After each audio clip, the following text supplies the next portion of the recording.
Alright, that'll do. Hi everybody, welcome to Wednesday night. Wait a minute, Shadowrun is not supposed to be on a Wednesday night. Well, it is today, and it is for me, and it is for you, because you are watching me. It is Professor Jimble's Dice Bag. God, I've ran that podcast for like maybe 3-4 years, and still, whenever I say it is Professor Jimble's something, I immediately think of my podcast. I guess I opened it so many times. I also pretended to... I also very much pretended that it was somebody else's podcast multiple times. I was like, yeah, hello and welcome to, and give a name of a completely different podcast just to see what happened. Anyway, hi. I'm tired. What a surprise, you're a parent. Yeah, but, you know, slightly more than that. To the point where I'm like, do I get a blood test and ask them, hey, what's going on? Am I missing the vitamin? The vitamin is, like, in reference to an excellent Tumblr post that really encapsulated my feelings on it. Hold on while I find it. Tumblr. Vitamin. And close that, and then capture my monitors. So, like, you can see partially what I'm doing, not too much. Might just need to mess with the TV. I'm coming through a little quieter, that's for sure, but not that much quieter.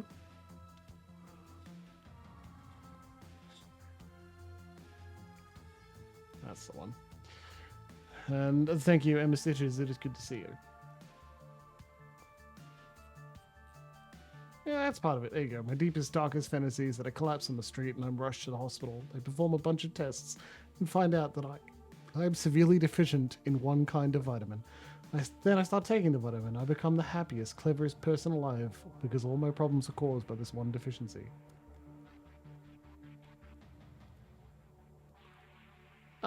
That there are a few more additions that are like, and everyone is so brave that they're like, that you were doing it all without the vitamin is so incredible. And that's partially the thought pattern there. If I visit a doctor and I'm like, oh, you're missing your vitamin D, then I could take that and resolve a problem. Or something similar, who knows? I get a feeling the answer is going to be you have a new child. Baby K is the reason you are tired. The baby K is also at daycare and you are getting ill from him. Your immune system is working hard all the time. That's why. But it's it feels conciliatory as a way to like resolve the real issue I'm having. And the real issue I'm having is that I haven't been able to do much effective at work. I'm pushing. I'm doing what I can. Absolutely. I set up a Trello board. I visualized what I want to do and started moving them into places. I've been drafting an important article. I've been going to meetings and making other connections. But it's hard, man. It's real hard. I'm hoping to get some real productivity tomorrow by having a body double with me after I run some errands. One of the errands being I need to pick up my phone because my phone started misbehaving. Seriously. About the bottom third of the phone turned white. The touchscreen still worked, it just couldn't screen. It could touch and I could touch it. But the screen part, pure white. Or when the screen turned on, dark green progressed down in a line and slowly turned to white. Cool effect if it took a while. As friend of the channel Corey said, if it was an intentional effect, it could be appreciated for its beauty and interest, and I agree. However, since it's a manufacturing fault, I don't know what fucking happened to the damn thing. I visited the Apple store and they're like, yeah, we'll fix it. Come back tomorrow. As in, give it to us now and come back tomorrow. The alternative is I could have dropped it off early tomorrow and picked it up several hours later. Instead, I don't have my phone tonight. I'm on my own. Moved authenticators to my tablet. I'm using it as my primary device. Doing Duolingo on it. Playing Dislight on it. For the next little while until like tomorrow. Tomorrow afternoon, maybe a little earlier, who knows. It's hard. I don't think I've, at least not recently, haven't been like people's parents didn't try. Well, they had it easy. Lol, no way. But there is a deeper kind of empathy when you're going through similar scenarios where a small or a solvable problem is still thrown in your path, and you're like, I just didn't want one more thing. I didn't want one more thing today. But I think that process doesn't end quickly. That state doesn't end quickly. It's not a, I just didn't want one more thing for today and only today. If I got one day of rest, everything will be fine. It's an indefinite period. It's like I can't request leave for until I feel less overwhelmed, because who knows how long that would take. And I haven't been working full time for a while anyway. The things I'd like is slightly more time to see people, quite a bit more rest, and for all those things not to have a flow-on impact to make other people do additional work so that I get pulled back up. And that's the hardest part. Otherwise, like, baby K came home from daycare today. He comes home from daycare every day he goes to daycare, which is a plus. That's the scenario I'd like it to be. And I got to have him on my lap and bounce him for a little bit. And then baby K reached out for my SodaStream bottle. Just cute. Knocked it around. Yeah, sat him on my lap while I did the stream configuring to, set up the stream information, the go live notification, the category change, all that sort of stuff. That's just sweet. I love that little guy. It turns out all the cliches you hear about parenting, especially fatherhood, a lot of them are just correct. Oh, they make you sick, they're tiring, they need stuff all the time, but it's worth it. What do you mean, man? It just is. I don't know. Fucking incredible.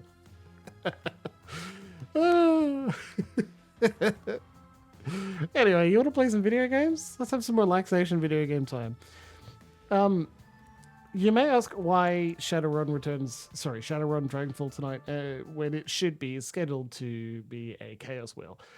I love Chaos Wheel. Very true. I love the work Corey's put into it. I love going through it. I also love experiencing the games that we do when we play Chaos Wheel. It's good fun. It's very exciting. Chaos Wheel requires slightly more brain energy from me. Not because... I don't know. I'm not entirely sure why, but it just does. So in recognition of that, and in recognition of my slightly reduced capacity, we're playing Shadowrun tonight. It's crashed. My full opinion is that you can... Yeah, there it is. My full opinion is, I put it on the Discord server, which you can access by typing !class into chat, and you'll get a message from Streamlabs, so have your DMs open, to join us, and you'll get updates, memes, chatting, and information about how to access our cool little play space on Stardew, which is back up. It's been down for a few days, but I've fixed it. I put it there that I'm indulging in streamer's privilege. And I think that's a pretty accurate way of saying it, really. Like, people always say, several people, whenever I'm considering what to play next, the most common advice I get is, play what you would like to play. And I go, okay, cool. And I need to accept that too, because there are lovely fans of the channel whom we love very much who are like, I'm not logging in to listen to Werewolf. I'm not interested. Or play another vampire visual novel. I'm like, fair enough. We will miss you when you're not there, but it is okay.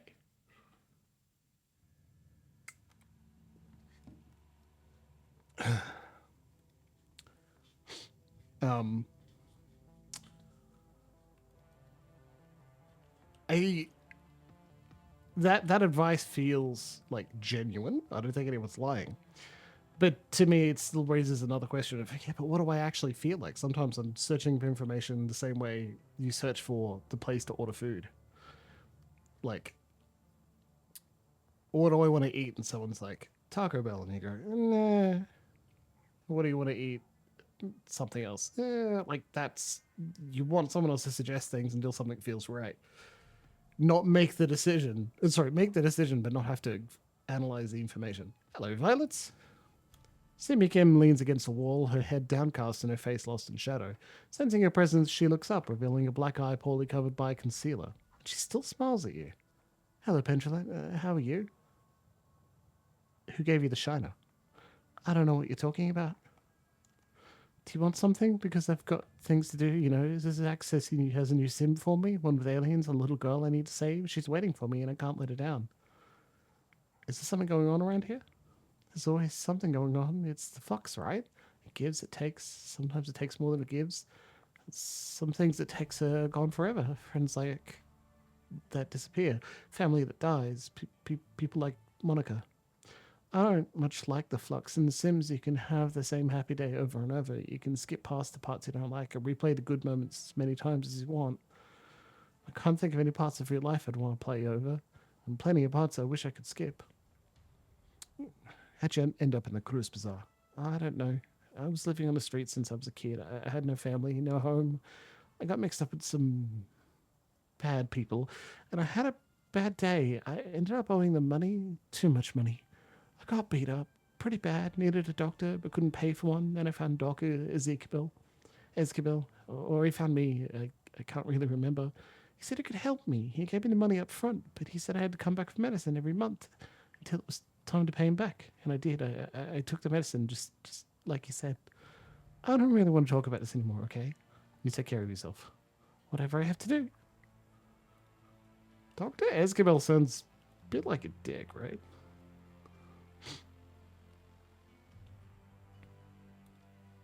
Nothing new from that. Alright, we still have side quests to do, I believe. Pharma Laboratory, AG Cami Europa.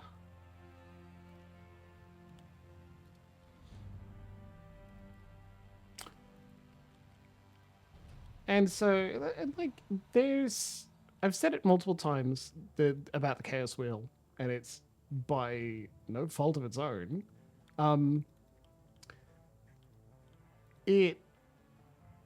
I like the feeling of achievement when you solve something or finish something, especially if that thing is long. And so we've missed at least one Shadowrun recently, so here we are. So I was like, let's make some progress on Shadowrun while we're here. Kami brightens up as you approach her, grinning widely. Hey there, Altog was just telling me you were around. I was wondering if you might be willing to trade a story or two. What are you looking for exactly? The girl taps a finger thoughtfully against her chin. Well, you're new here. I know that you knew Monica, and I've a vague idea about what went down the night she died. But I want to know what you think her most exciting adventure has ever been. Hang on, how the hell did you hear about that? She smirks playfully. Remember, I'm Altug's ears and hands outside of the cafe. We share a lot of intel, he and I. So what is the story between you two, then? She glances away briefly before turning her gaze to you. I suppose I can tell you. If the Monica thing was a secret of yours, it's only fair I share one of my own. I never really went to school, pretty much been a street kid as long as I can remember. And there was so much to learn from people outside of school that I never really bothered. It made it difficult to get a job, so as all good street kids do, I chose a place to haunt with my friends and always hung out there. That was Aldog's cafe, and he was super nice about me and mine. I felt more comfortable with him than I ever did with mein Vater. Her eyes narrow for only for the briefest moment at the word. We talked a lot when I was waiting around for my friends. He must have been fairly comfortable with me too, otherwise he wouldn't have offered me a job. Well, that's nice of him. Sure was, but speaking of Altog, I had to be going. You know where I am if you've got anything for me, huh? She grins and waves a little before bouncing off. Hammerine's tech in Shadowrun, like Shadowrun Returns especially, it gets a little better as they do more work. Is rudimentary, right? Like we just saw it said she flounces off. She totally didn't. Later, as they spend more energy and like resources on their games, they get better. Like I gotta tell you. Wait, what was that? Oh, can we level them up? Cool. Sweet. Frag grenade. Shit, another one? Okay. Sniper specialist. They're level 4? That's so good. Fire elemental.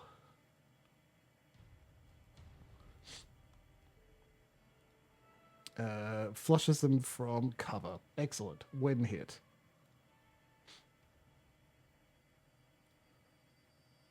Gets a free res. Gets a free heal. I think free res. Free armor. Yeah, because we're using her as melee DPS. She's the only one. Pierce armor. Additional 3% accuracy. The thing is, like, he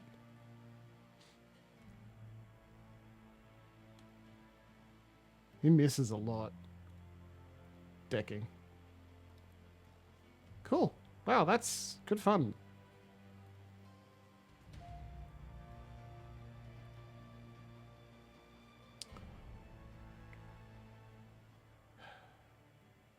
Assemble a team and travel to the Pharma Laboratory complex to eliminate the loose ends from your client's botched run.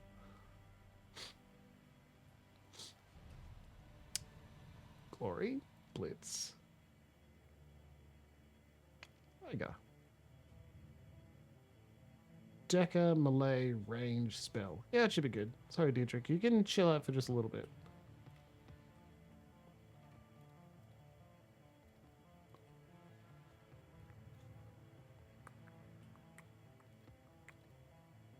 Yeah, we've got a cerebral booster and pheromones now.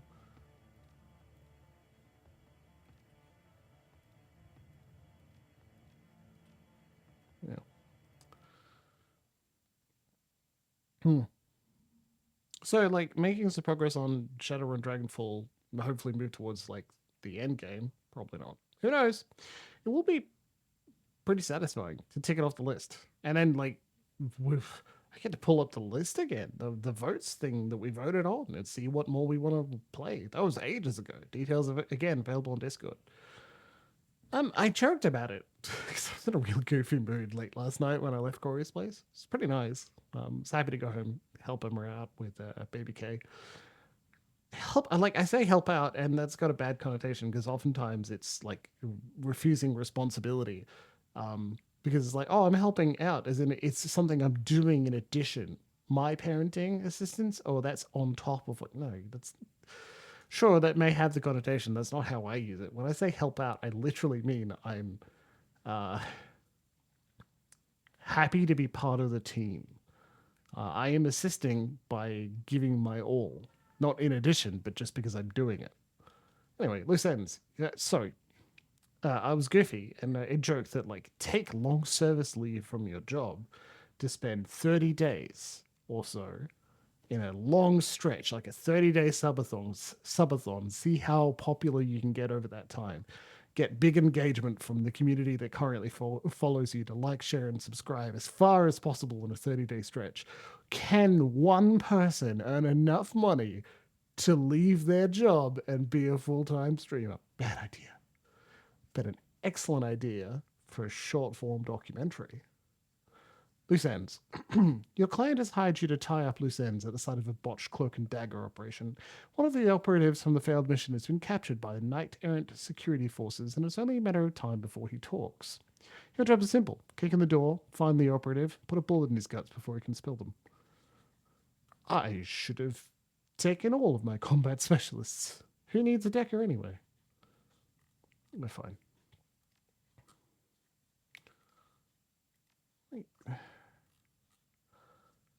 Let's take an additional trauma kit and some grenades, right? And some extra grenades.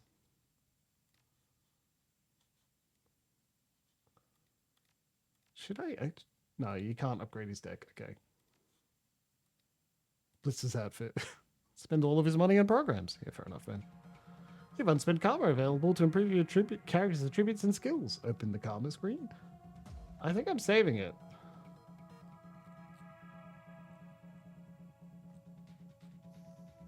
Yeah, because we're going for max willpower. And then max spellcasting. And then increasing charisma. For no reason other than I like being a smartass. So we're good. Find the rigger. Kill the rigger. The reception area of the Sharing Pharma AG lab looks normal enough. The synth leather couches were obviously designed more for appearance than for comfort, and the blue steel walls are gently illuminated with energy-efficient resist lighting.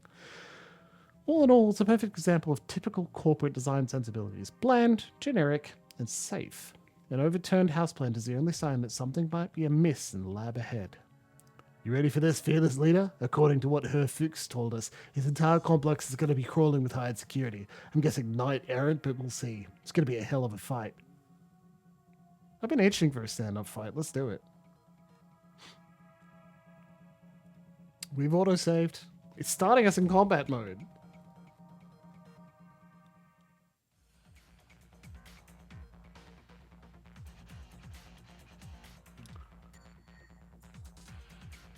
Get into it, Glory.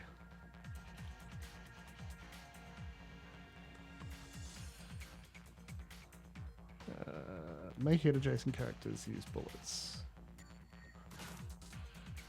She's not adjacent to... Okay. No, that's the sniper. This is 2 armor. Maybe we could take down... How much hit points? More than that. Drag the back. Intruders. Fuck.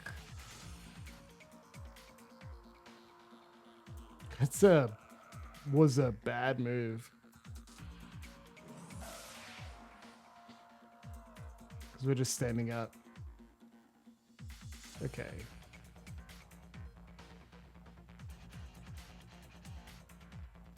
May hit adjacent. Let's go. 5 stacking bleed damage. Cool.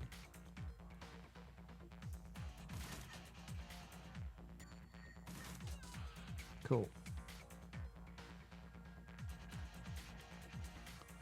Yeah, we should really be in cover. Otherwise, we may end up exploding and dying. Do AP damage. Cool.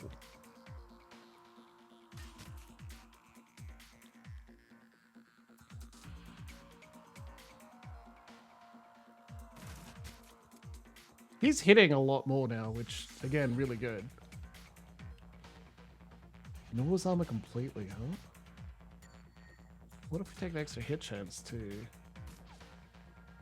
Great! Well, flashbang could be worse.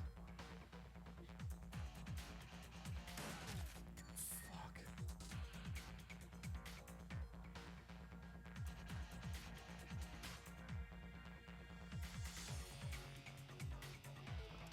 At least we'll get multiple attempts, you know.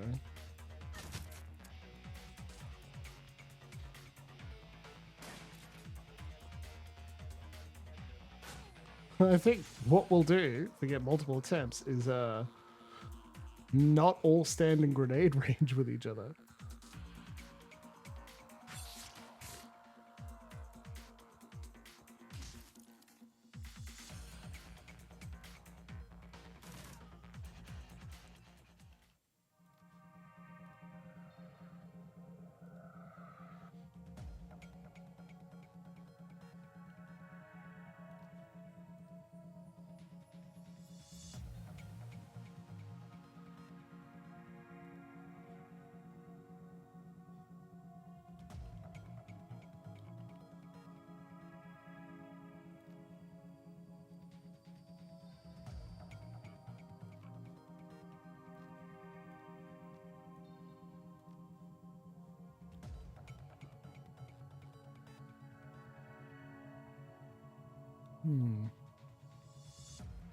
Maybe...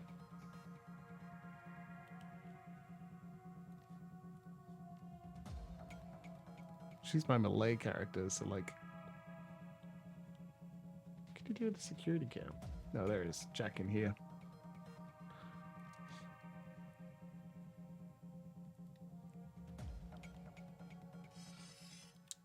Okay, here's where...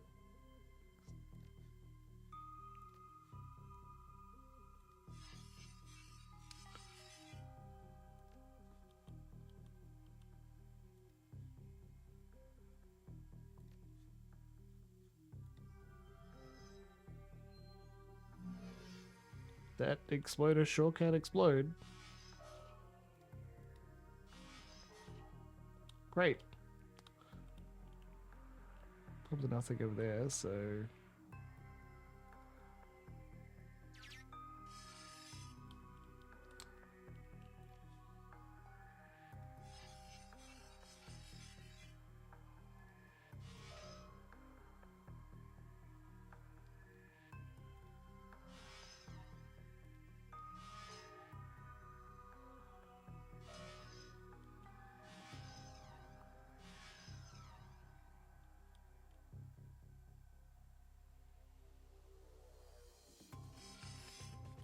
Fucking goddamn, alright.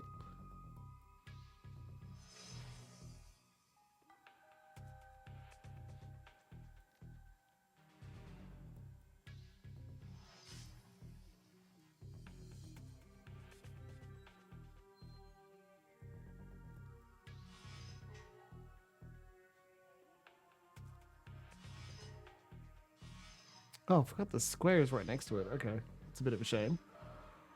Shit, Blitz does not have a lot of HP. Real question, what if you die in the Matrix, do you die in real life?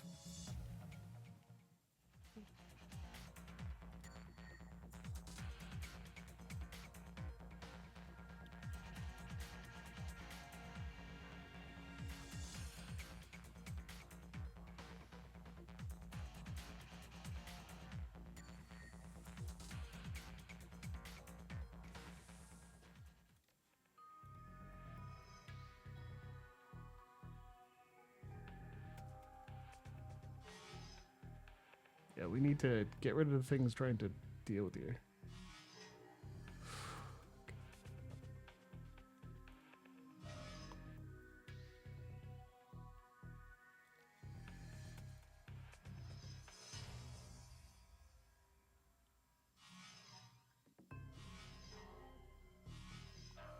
That was the whole reason you went to Canada.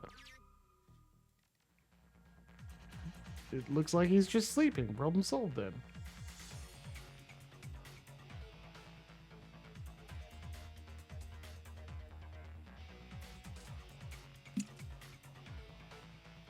We have fucked this so bad.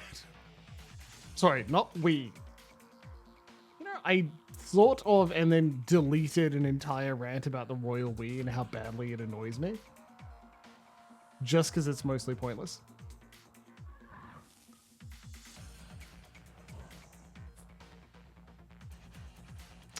Like, not pointless in the sense that down with monarchies, we all know that, that's nothing new. But like, I say we because I like to say that we're in this together. Like, I'm accepting team membership, a shared victory, a shared defeat too if we fuck it up, you know? Like, I'm also trying to say something like, it means that if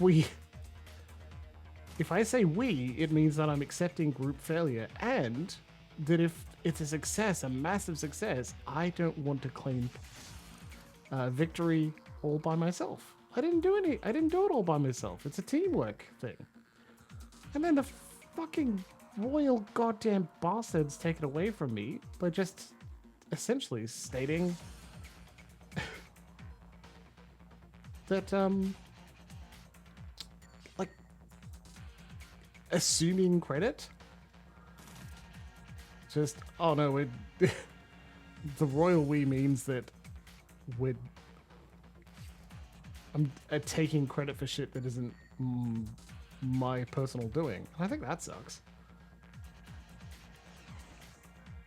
I'd much rather continue being a teamwork thing. Whew, all right.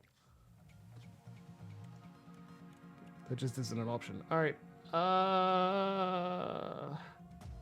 Let's go a little bit longer.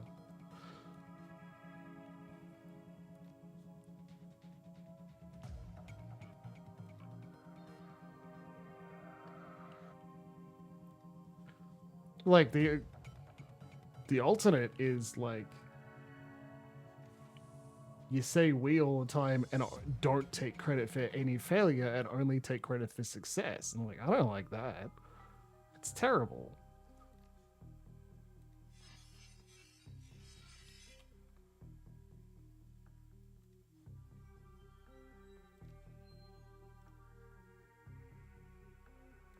All right, sure. If you can also execute an exploder.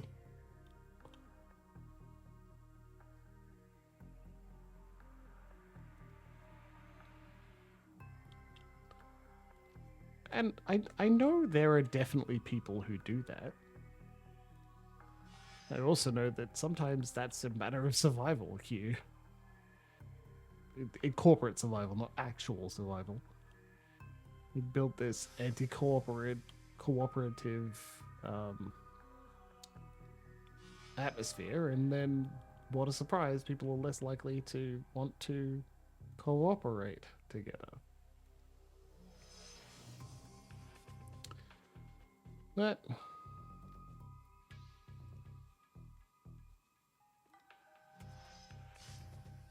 and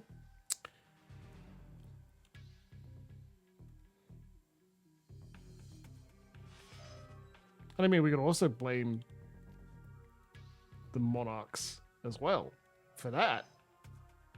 Can't imagine the monarchy could be an example of times people get along for the greater good, right? That's not really their thing either, is it? Come on, attacker. Now we just get to wait.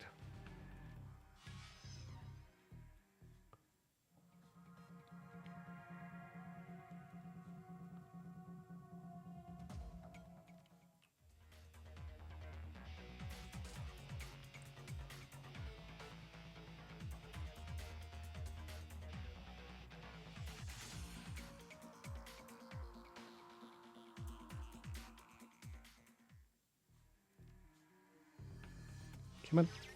There you go. Now we can hack the node. Then get the fuck out of here. Bye, attacker ESP. I'll miss you.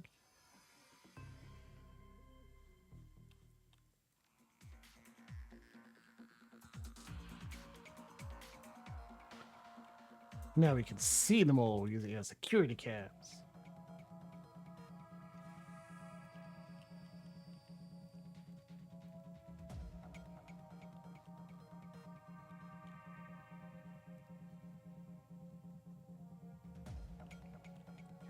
What's it like? Oops, we forgot to remember that other people exist on this team.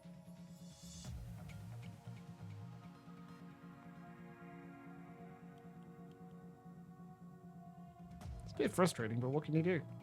Complain about it, clearly. On stream, where you have a captive audience. Yeah, suckers.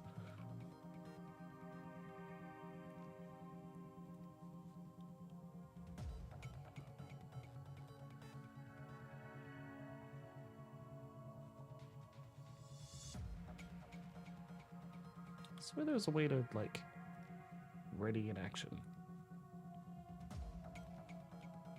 Just want to do that. No, we do. Oh, alright. Oh, heck, alright. Yeah, that's probably the alternative, isn't it? You could always... You can turn off anytime you like.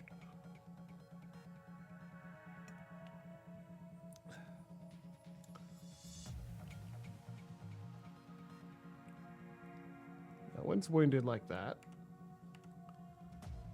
but someone may have it in their inventory to be able to use that, and then they can go pick up more.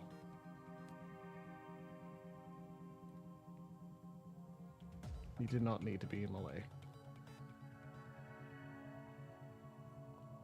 You've got space in your inventory. I guess wounded. Wounded one, I guess? Well.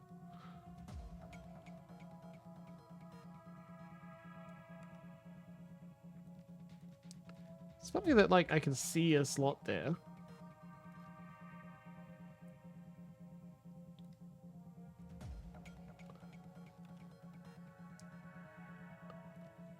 This is one awkward fucking UI, I gotta tell you.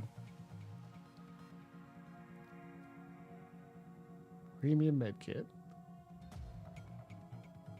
Now, like, hopefully Gloria can pick it up. I could, but I want to, like, use stuff. There you go. On the mission.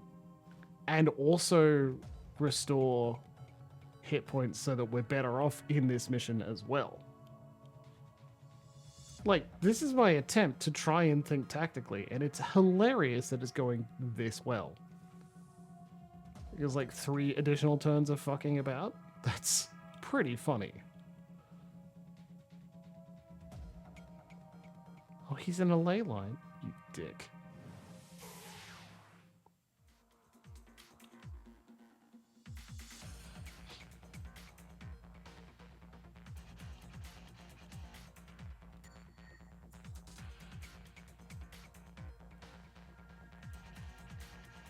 Shit, look at that. What happened to him?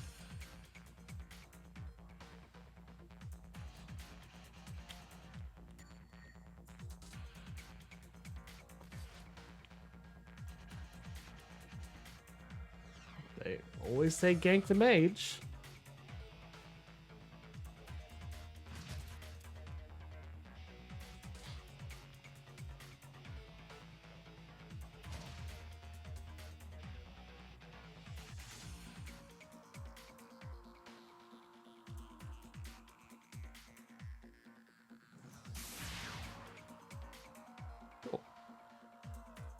Oh, that's who wasn't there. Okay, shit.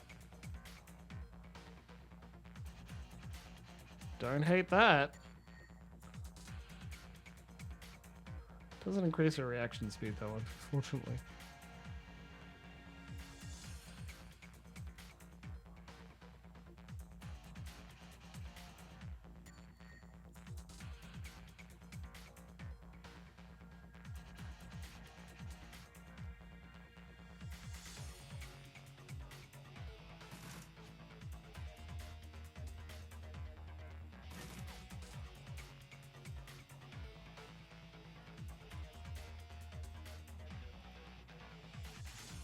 %49%.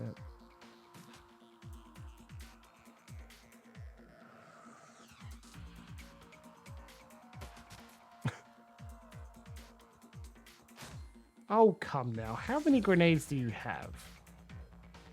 So they throw another one. Yeah, fair.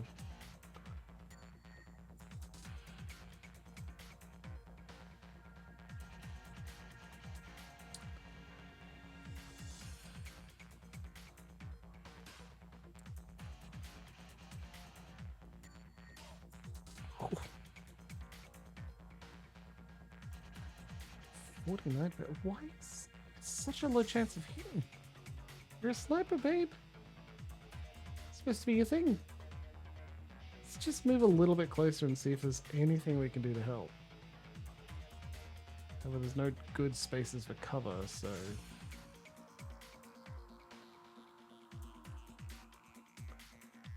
We swap to... 85% chance to hit. How much damage do we do? 8. 14. 14 for an aim shot. Can't kill him. But maybe...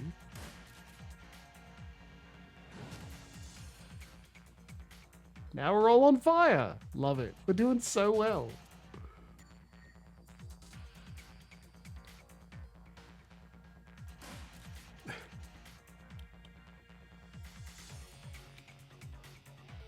Two hits, stripping armor.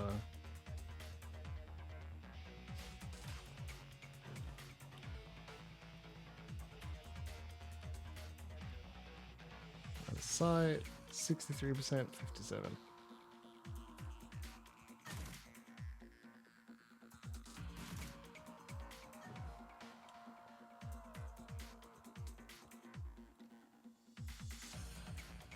Please don't fuck this up.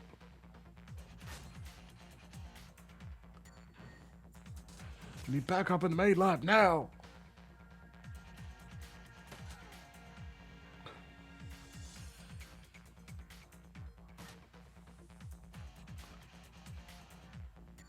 Shit.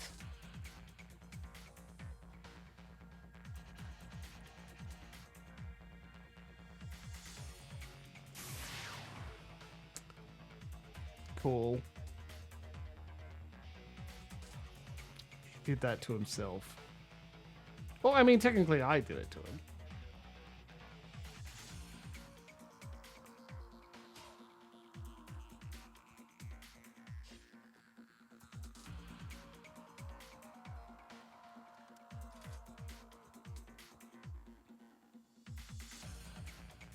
Very fair.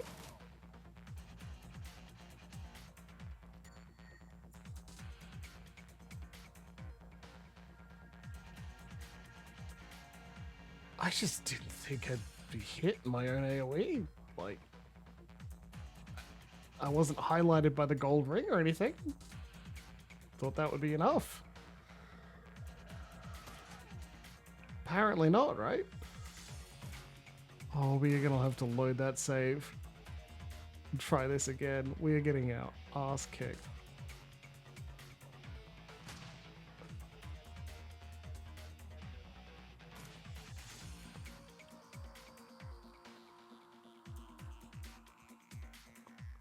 Damage 8, damage 13. Don't need to strip the armor. Just fucking die, man. Hey.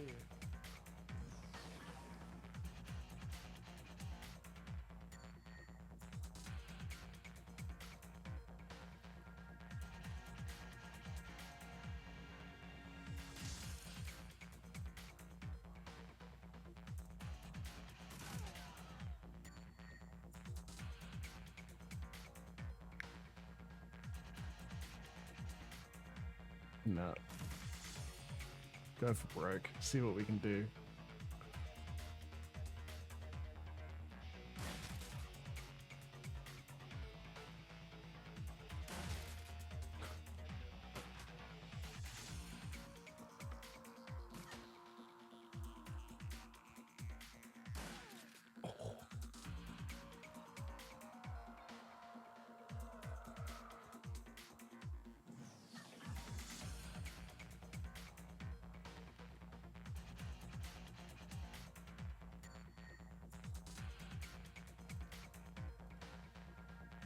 Get him.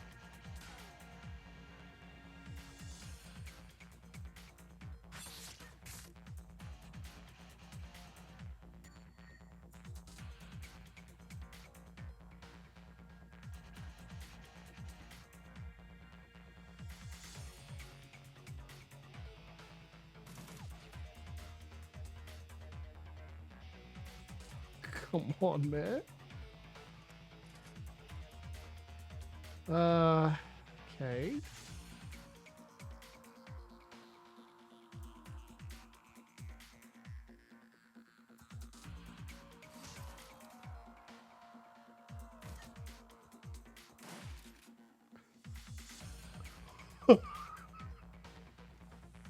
What do you mean there are fucking more of them? Okay, fine, I guess. What am I gonna do about it? We're so fucked. Okay, get him, Glory. Get him better, Glory. Damage 9, damage 9. You don't need it then. Do this.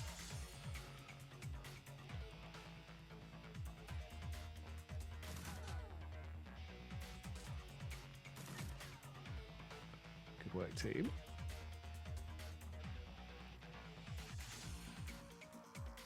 Knows other completely. 35 HP, 18 damage, 18 damage, 18 damage. Ugh.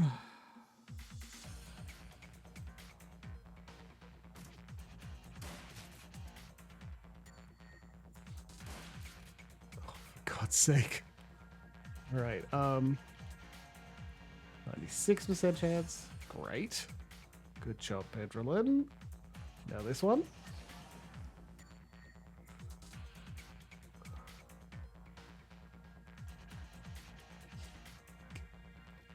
Get him, Paul.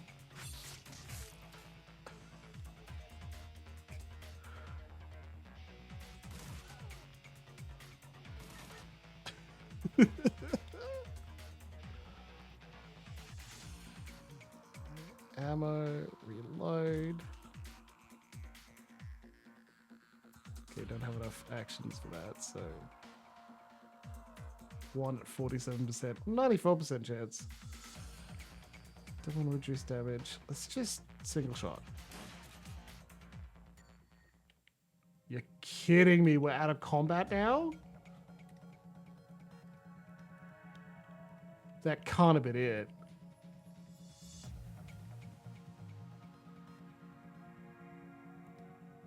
The body on the table looks like a janitor. His chest and stomach appear to have been brutally torn open.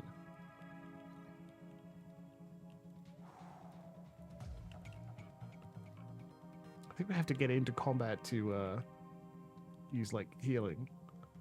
Splitting a party to attack from 2 doors at once. That makes sense. Sorry if that took me a little while to notice, comrade, but it's pretty good.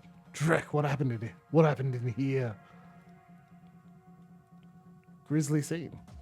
The body on the operating table has been torn to pieces. The dual arms of an autosurgeon are the obvious culprits. I didn't die. There's another enemy.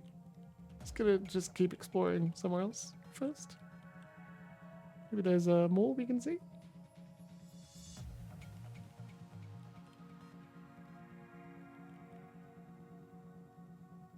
Literally nothing else. Okay.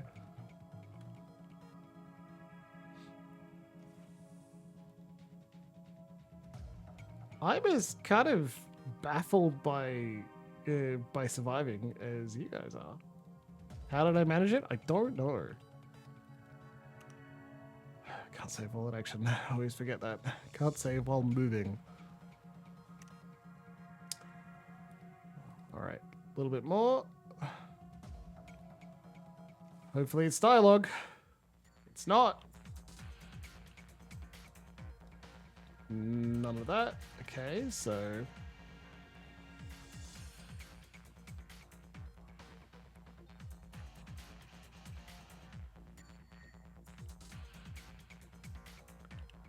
You stay right where you are.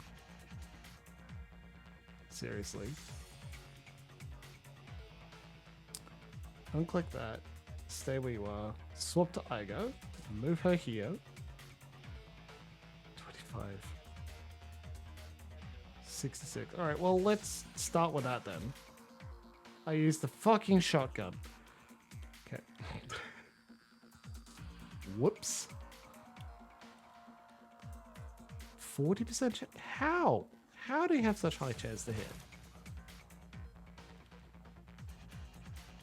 You just wait, buddy. Oh, right. That explains it. I was looking at the spells.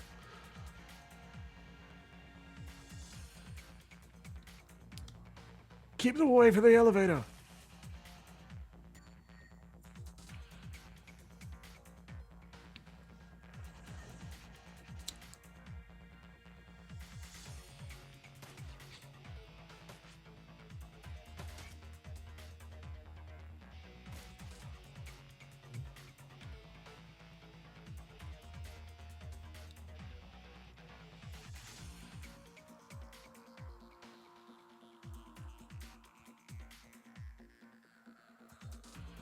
Better than nothing.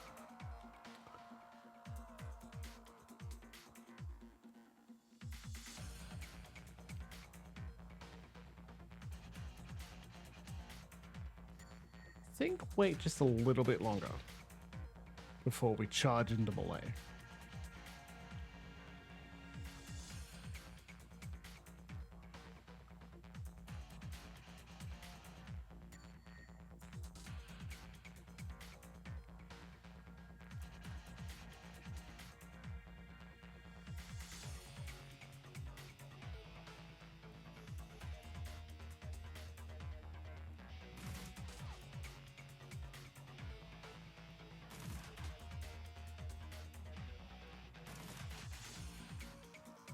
What's wrong with combat drugs? They seem fantastic. Look how effective that was.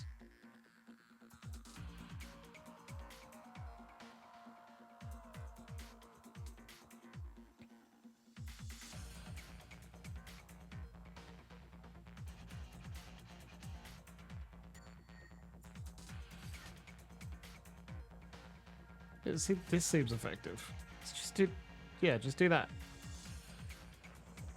And maybe we can deal with this Inferno thing too. If we kill the Conjurer, does it go rabid? Like I'm hoping.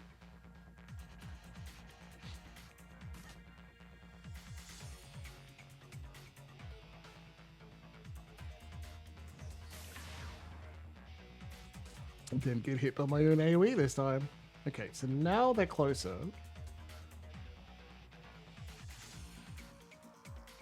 Major AP damage.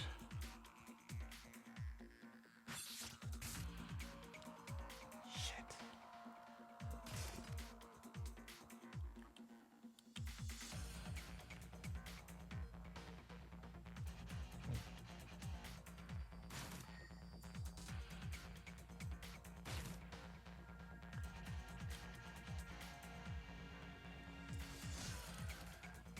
Disappeared. Not sure if it was guaranteed, but I'm very pleased with it. 73% chance it would kill, so he's hoping. Alright, I go. Hey, look, no one's always a winner.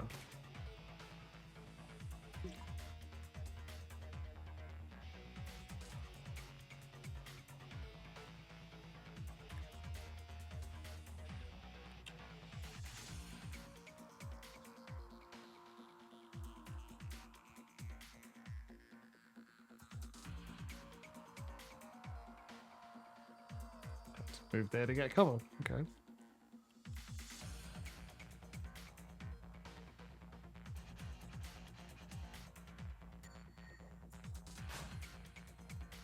Oh, I don't hate that. That was fantastic.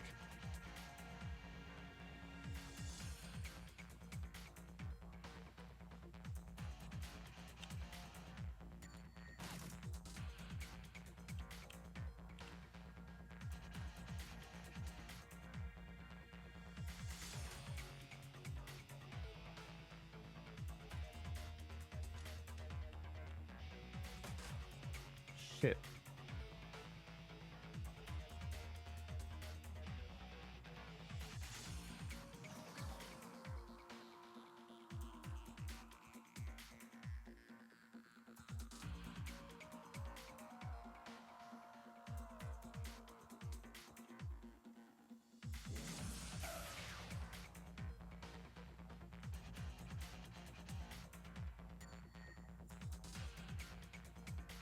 Come on, Glory. That's the spirit.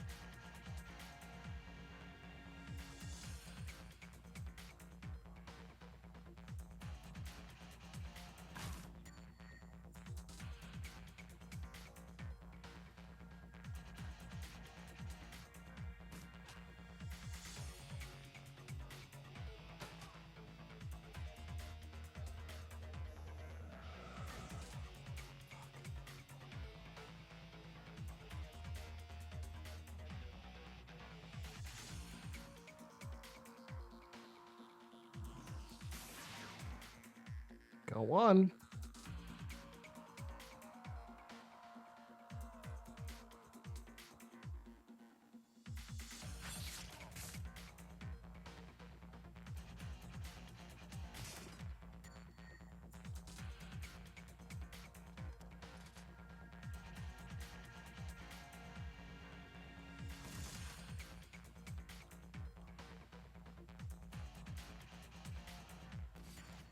Oh, come on, Iga. Just good. That's the spirit. Oh.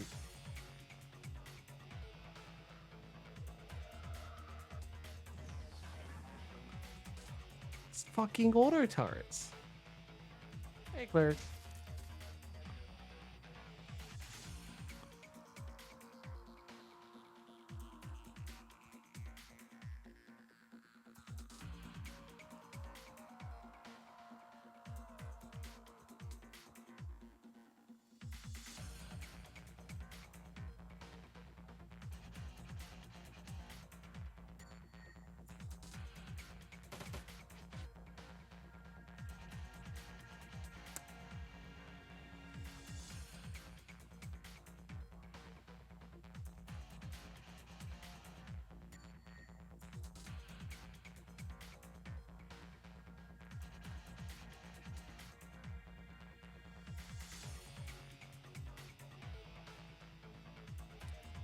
didn't know there was a different toggle there, and it seems very silly that I didn't. Maybe we have abilities we should have been using. Taking 5. Create a remote control link to the turrets. Oh. Drone control 5. Well, alright, well we can't do it. Overload power to the turrets. Cool. Alpha team, be advised, with lost control of the situation. And now there are more of them!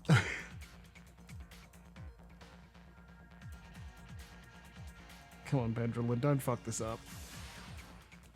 Nice.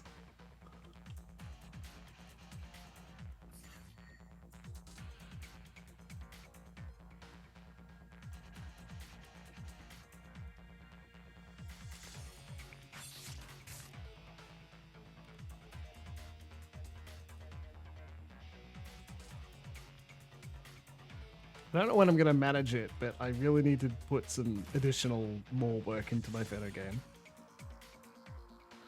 To the point where I'm like, shit, am I going to... What does calling for help look like? And how do I do it if necessary? Because I've opened up the documents and tried to figure out what is next a few times, and it's not filling me with confidence that I haven't gotten very far. Entirely possible the solution is stop trying to write that character, work on another one instead. Well, I've already got... Can't remember a screen name. A trusted beloved friend who is going to review things for me, and has, but... 50% chance? 7 10. Good job. I'm still... There's still more to write. There's still so many more characters to write. And I'm stuck on one of them, which... Yeah, there you go. I took myself into the solution. I'm stuck on one of them. So, work on another one. Anyone injured? No one's wounded. Okay. Cool. And then if I need assistance with that particular character, well that's correct. I can rewrite them or work on it later. It's entirely possible the things I'm looking at, like the dot points I'm trying to flesh out, don't suit. And the reason I can't write them is because not due to a lack of skill, they're just not working. I need to do more effort into finding different ones that need to be changed. Who knows? Locked cell. Okay. Pulse game saved. A pile of corpses. The bodies are all dressed in high quality ceramic armor? The ballistic armor.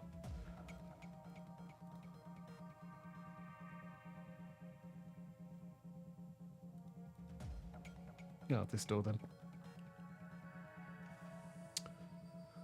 Too late, they're here. Fast response team inbound. Hold until the reinforcement arrive. Your objective. Optional. Lock out the night errands.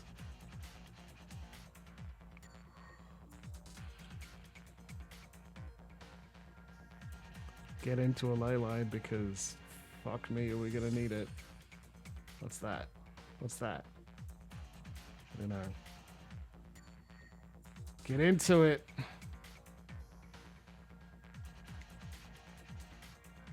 Deck. Great.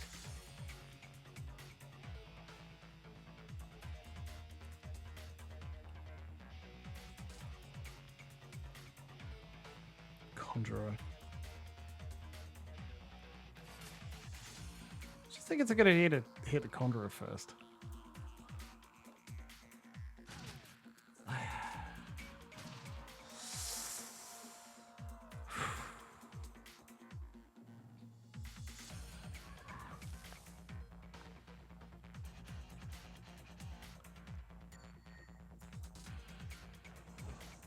Oh, jeez. Not filling me with confidence. Medium cover, ley line. Neither of them are wounded. Because we used a trauma kit to get over it. Okay.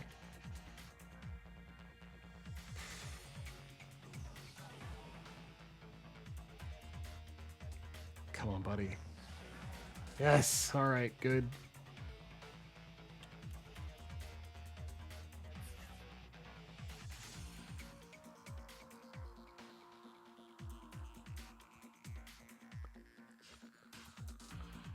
Mention Fetto because, like, cleric's here! Yay!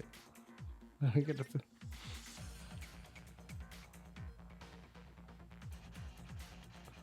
Yeah, they're not grouped up, so it's not super worth it.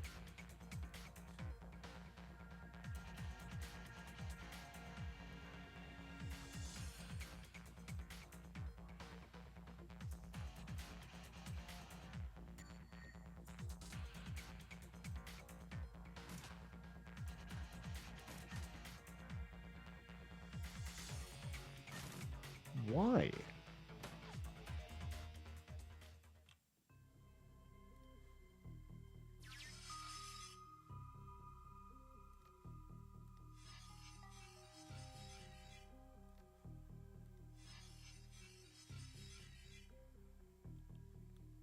Exploder program.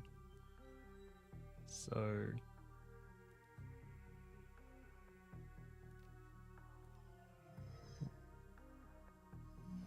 lovely. You've got 2, so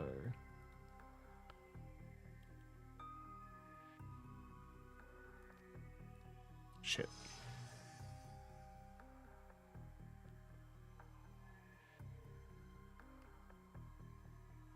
Do you mind?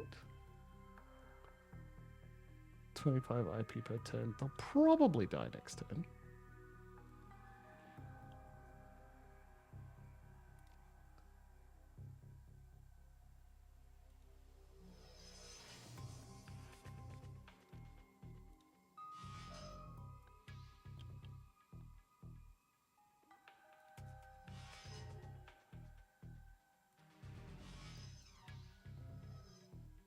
I thought the erosion would help there, but I guess not.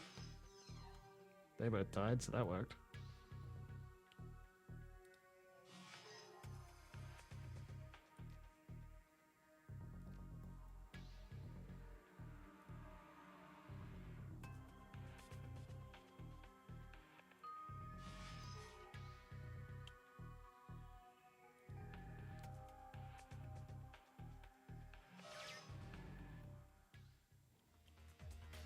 Meanwhile, in the real world, where everything's going wrong,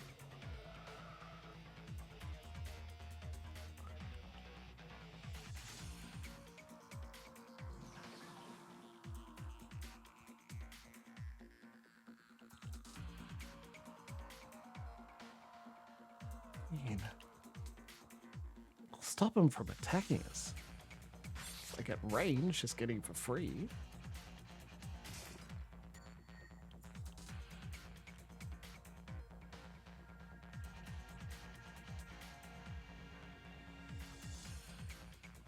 What if we swap to the shotgun and solve that problem?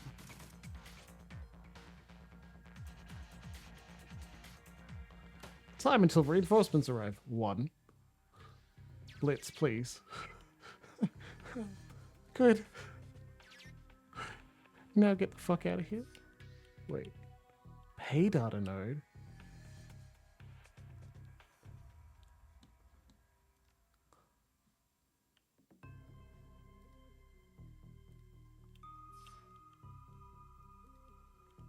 Blitz, you greedy little piggy. Always going for the pay data? Loves it. Oh, fuck. Yeah, I should have thought about that. Of course it's not going to be unguarded.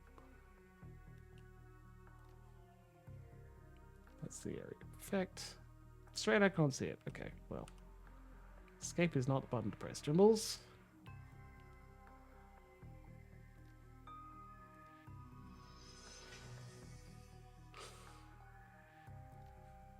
I mean, like... Oh, fuck, okay. It's gone. Problem solved.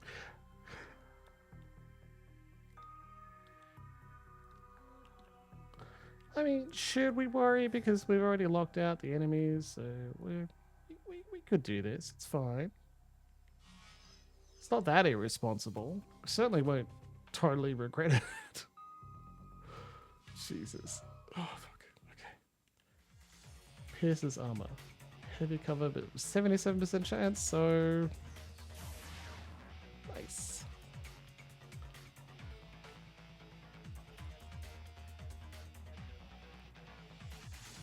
You have such a low chance to hit. Come on. Nice. Good job. Fuck him up. Good. Just Ellie that said they Glory's claws deal a lot of damage. He's not wrong. Night night, baby K. Good night. What a sweet little baby. Oh, that's what Overwatch is. Right there. Okay, cheers.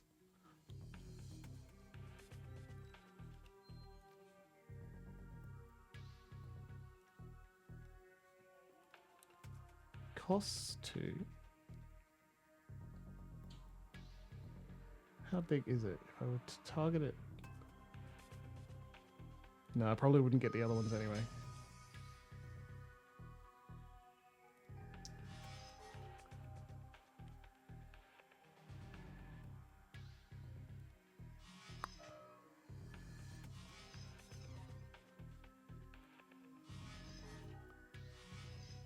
No, it's common to the genre, but I don't actually know what the IC stands for. They just say ice in Cyberpunk, at least in in the Cyberpunk 2077 ones I have read and or played. But I don't know what it stands for. Ice. Nice. You don't matter. Not to be a dick, but my attack node doesn't matter at this point. It's defensive mechanism. It's defensive stuff. Layers. Like, from context clues.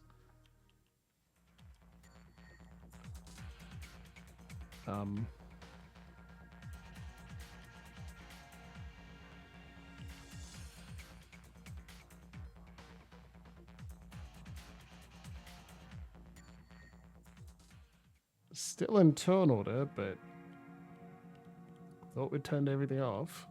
I'm hoping these guys don't try and rush us. Guys, doggies.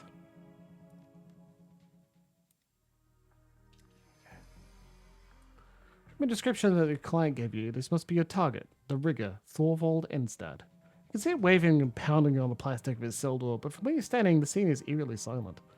He looks like he's had a rough go of things. One of his eyes has been blackened, and his lower lip is split wide open. Not particularly surprising, given the temperament of his captors. The only incongruous element is his outfit. He's decked out head to toe in patched black riding leathers. A pair of oversized studded combat boots shine in the halogen glare of the cell's lighting panels. From the style of his dress, it's obvious that the dwarf is not a corporate employee. He's a shadowrunner. Iga sighs. Always hate having to kill one of our own. Still, job's a job. Yes, it is. All the same, it feels like we're on the wrong side of this one. She shrugs. Not our call. Not anymore. We took the run. We have to follow through.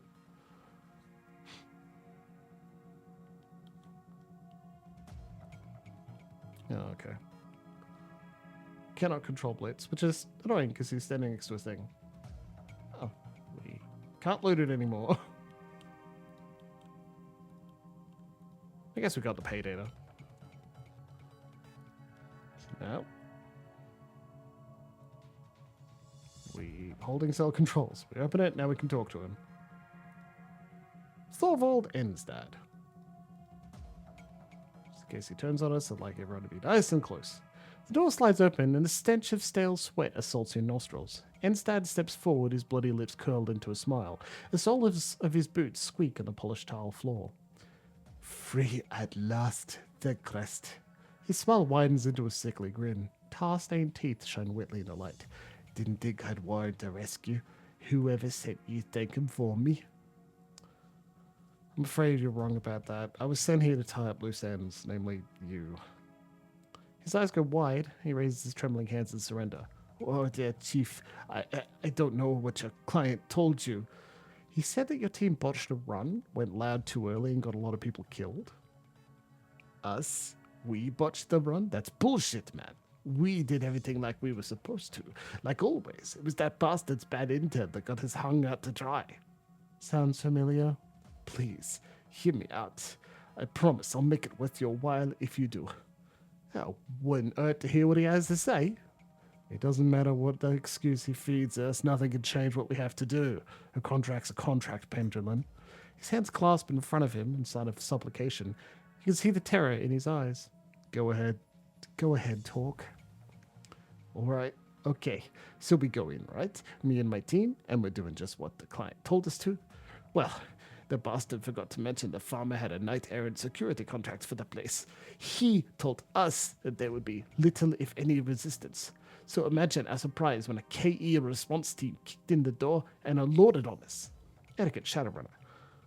Quit trying to shift the blame. Adapting to unanticipated situations is part of a Shadowrunner's job description. Oh, for Christ's sake, what were we supposed to do? Thanks to Fuchs' bad intel, we left all the heavy ordnance at home. No collateral damage, he told us. Funny how little KE seemed to share his concern. Took all of them 2 seconds before they started lobbing grenades at us. You know where I'm coming from, pal.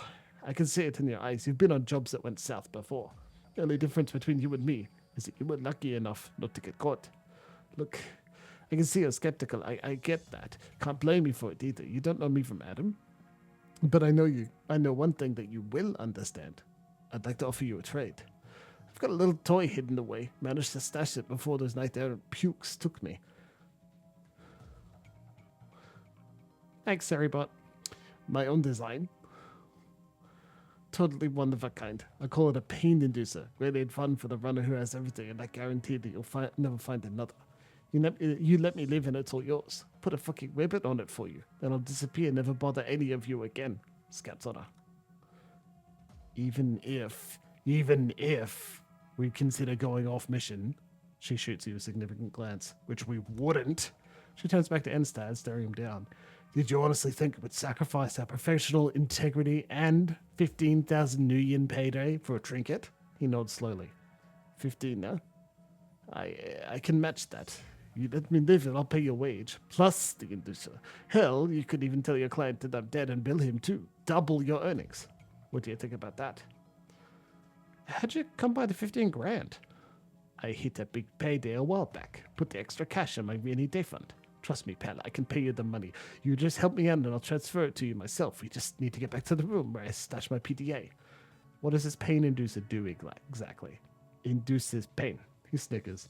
It's a narrow band microwave projector. Causes debilitating pain in a target and screws with the electrical system or drones and the like. Think of it like a taser. Only easier to use and meaner and a whole lot more fun. Deal. Let's get you out of here. You won't regret it, friend. Promise. Iga holds her tongue, but her body language speaks volumes. Tight lips, rigid pose, slight color in her pale cheeks. You've seen it before. She's furious.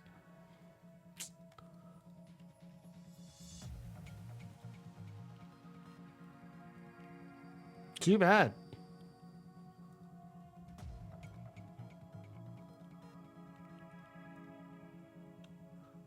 Okay, he's freed. I guess now we just leave. We've got to get this PDA back.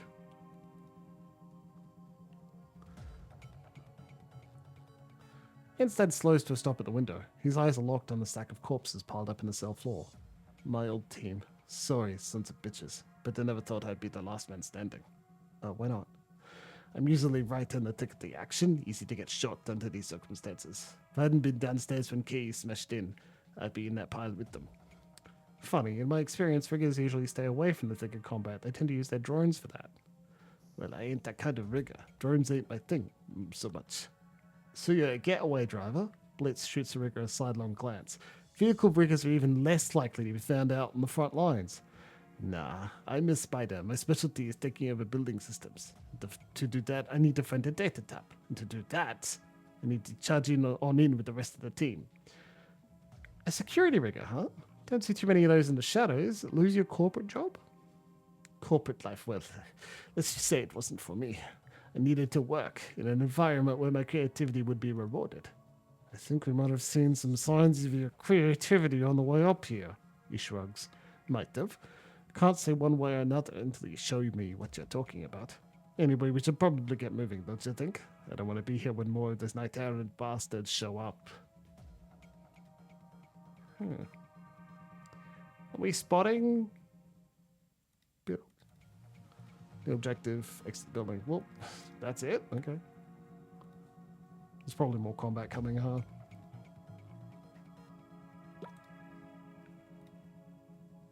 As you hurry past the scene of carnage in the operating theatre, a peculiar smile crosses the rigger's face. He slows to a stop, then points at the dismembered body on the other side of the glass. You said that you were a spider, right? Is this your handiwork? He looks at you dead in the eye, and for the moment his expression remains unchanged. Then his smile broadens, and a stream of giggles comes pouring out of him. Okay, yeah, you caught me. Red-faced, he wipes a tear from the corner of his eye. This was one of mine. Couldn't tell you how excited I was to see this stuff. Such incredible toys. It was way too good an opportunity to pass up. That doesn't look like a knight-errant employee. Looks more like a lab tech to me.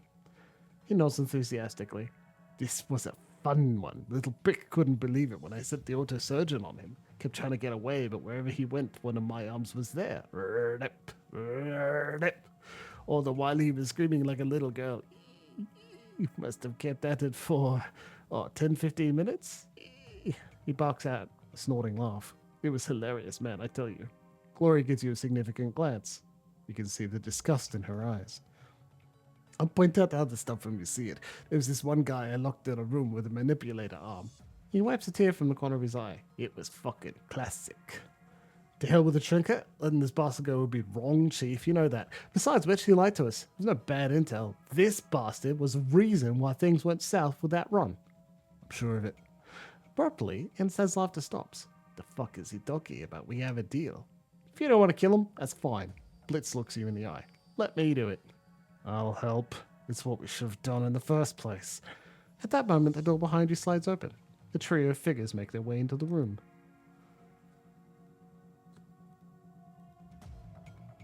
They make their way slowly.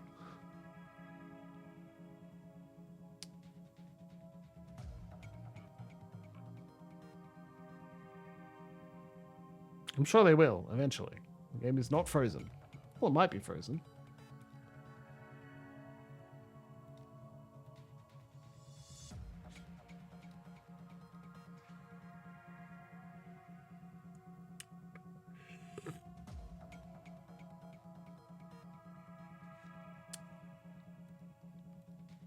Yep, you having a good time here, Dragonfall?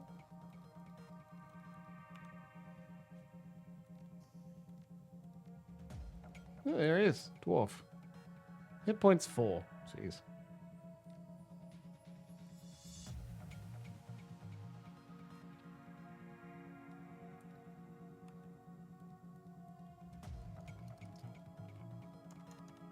Okay, cool.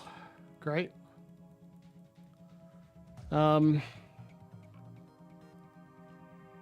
Not sure where. Like, 3 people walk into the room, they try and talk to you. It starts the next line of dialogue. Probably need to be in range of them, but they can't see us because we're not in the right spot. Maybe? I don't know. Well, we gotta load.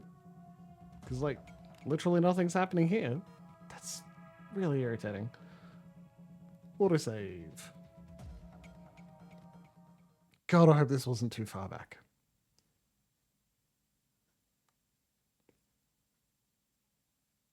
I can't believe it's still buggy. Obviously, they're not patching it anymore. Harebrained and working on bigger and better things. Good on them. They should.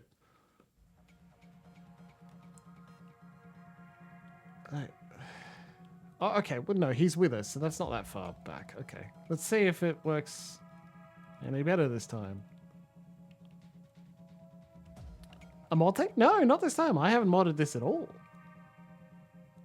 So how far do we get before? We're all mad at him. 3 people walk into the room. Hey, look at that. 3 people walking into the room. You should, cleric. The leader of the group is an elf with Asian features. It's obviously a vat job. The coats of bands of corded muscle that bulge out from under his sleeves have a distinctly store-bought look to them. When he speaks, his voice comes out in a gravelly rumble. My, the intrepid Brendolin, with his target in tow.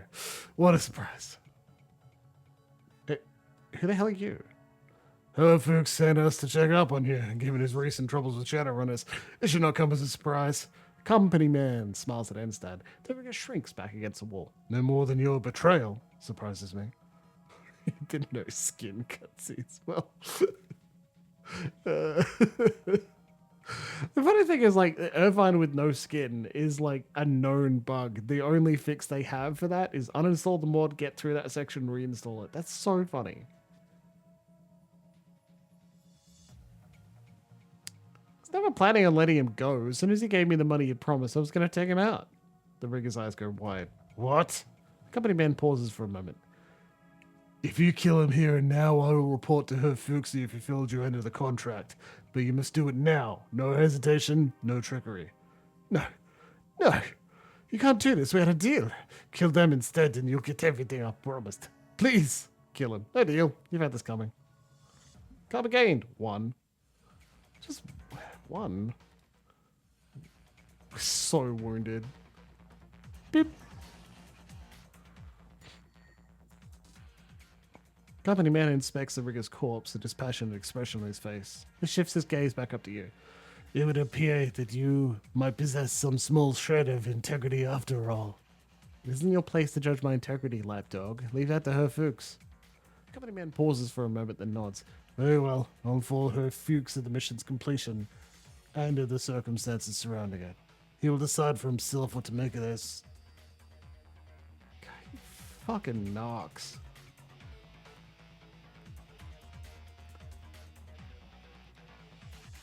Straight up cannot stand Nox.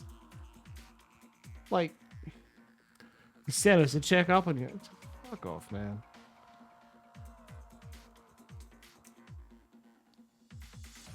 I wanted to get double the money. Is that so wrong? Yes, but still.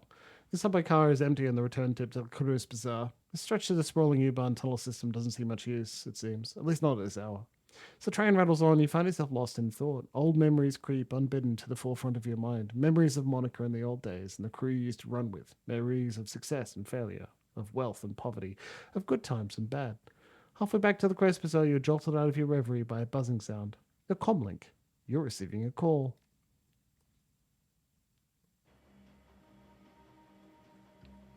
Your comlink buzzes. A quick glance at the screen tells you that Amsel is on the line. You pick up and his voice fills your ear.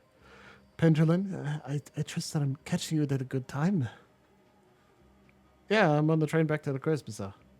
Good, I have news. In your absence, I've made contact with another prospective client, a rather elusive woman of Aslana descent. She calls herself Faramula. She would not discuss the specifics of the job with me, but she did tell me what she was offering for the work. 36,000 Nuyen, an impressive enough sum to justify a consultation. When does she want to meet? In half an hour. If you're on the train back to the Crest Bazaar now, you should make it here with time to spare.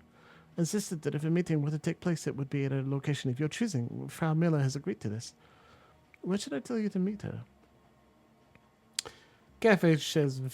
Altuk's going to find out about this anyway. Might as well have this discussion in some comfort. Noted. I will set up to meet. Pendulin, there is one other thing. You should. Your comlink cuts the static. A moment later, the lights in the U-Bahn flicker and wink out. You hear the sound of... You hear the screeching sound of steel on steel, and the train grinds to a halt. Great.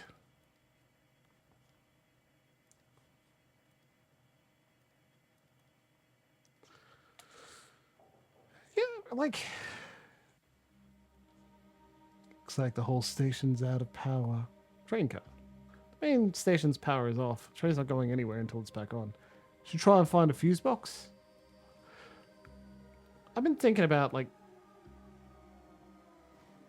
Ooh, fuse. Like, continuing my Final Fantasy... Looks like some squatters are living near the station. Continuing my Final Fantasy series playthrough, like, continue with FF10-2. Tunnels collapse, not getting out this way. I like 10-2.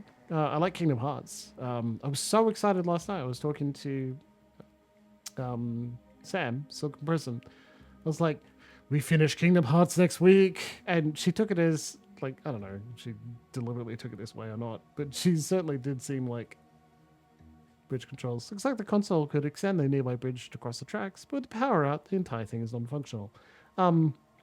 Is it like, hey, you went there last week, but I'm sorry, I'll be there next week. I'm like, no, Sam, no. I'm excited that we get to finish Kingdom Hearts next week. That's all I'm doing.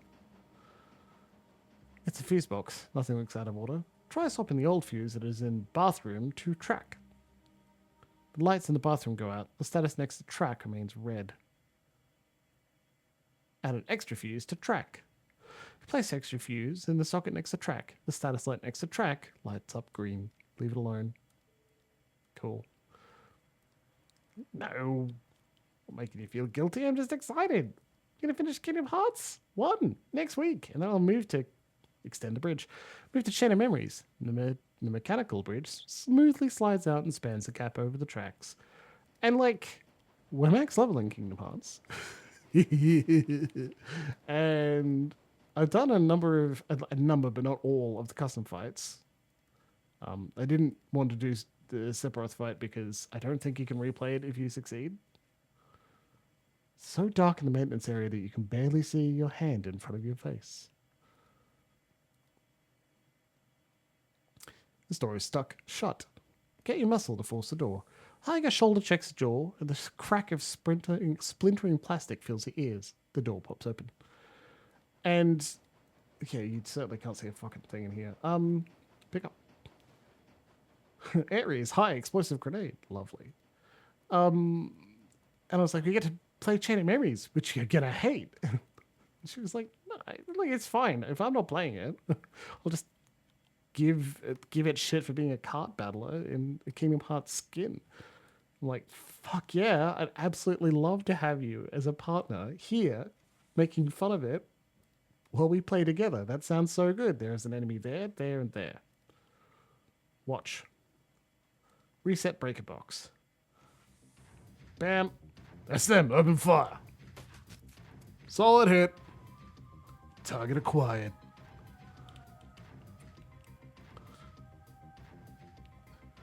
Should I really be responsible for the mod failures? They're not always my fault. I'm hit! They very often are. Not always, though. Twin slash, get him! Encourage people to make fun of me? Yeah, maybe. Like, there are still serious streamers. Yeah, right. He's on mobile. He may be busy tonight. There are still serious streamers who, like, I don't know, don't feel like they're in on the joke. Oh, shit.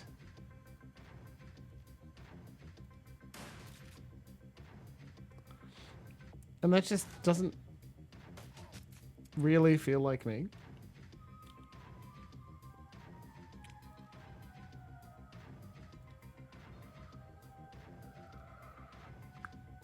Clearly we're all making, like, part of the humor is that we're doing things together. And again, additionally, it is fun. See? I ain't no fool. 7 hit points, wounded 2, they're losing 2 blood per turn.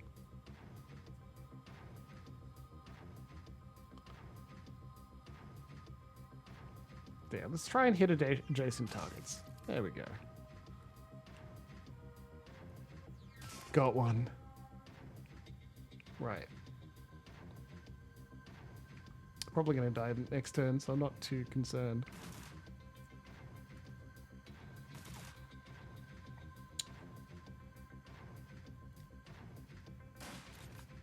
Essentially, I'd say the biggest difference is that we just recognize that I'm...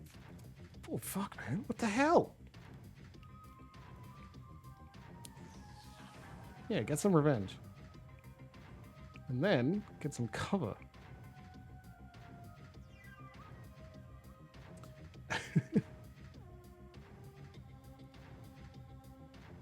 May do AP damage. Take him down.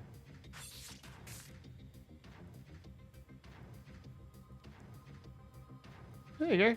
Negative AP. You're not going to get a 10.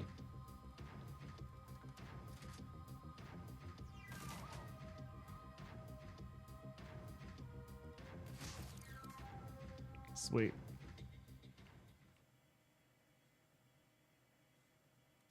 Glory, you pick it up. You're right next to it. Encrypted PDA. Yeah.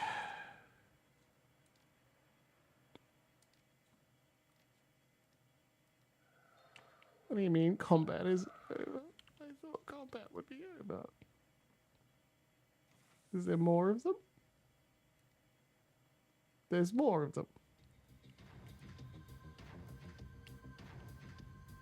There's lots of them.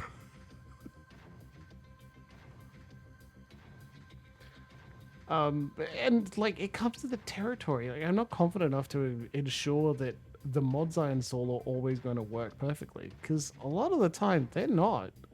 That's the nature of it. And additionally, that also isn't even the solution all the time, because I haven't modded Shadowrun Dragonfall at all, and it's still fucking up occasionally. Hey, that's not fair.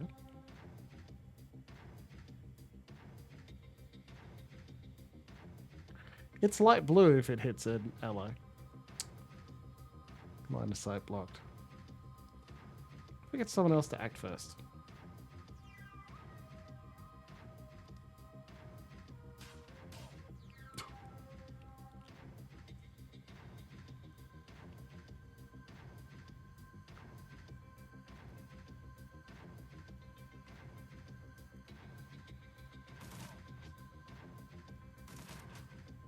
Right.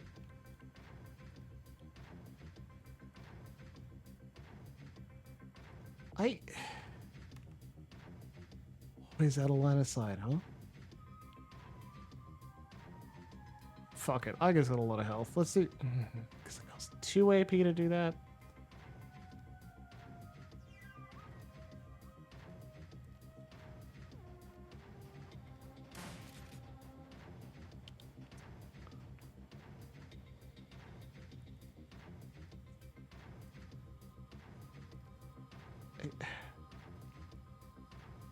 God damn. God damn. I guess you just gotta wait.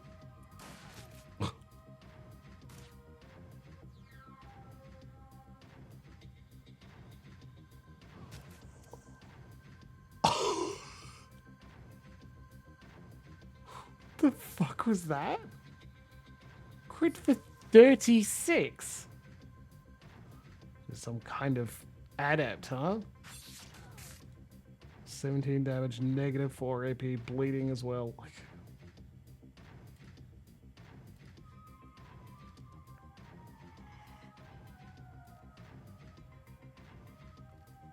Nice, 6% chance. Come on. Shotgun.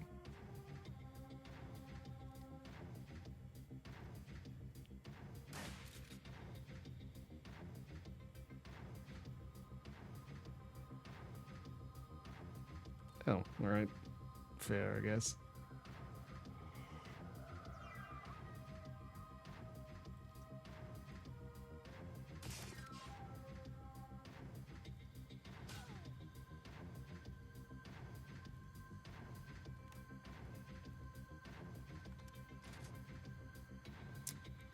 Bang.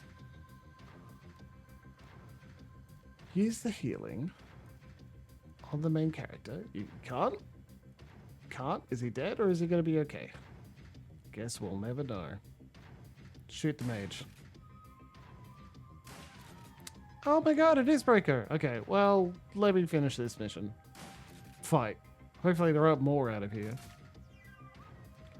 We'll find out, that's for sure. Fuck him up.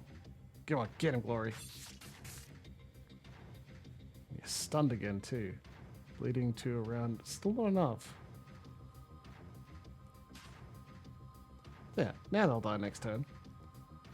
How many AP? You've got 2, so move there. Great.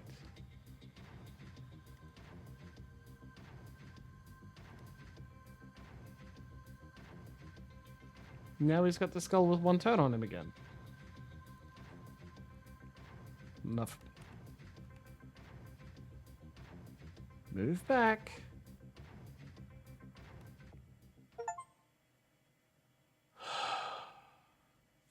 Heal more than 30 damage in a single cast of heal wound.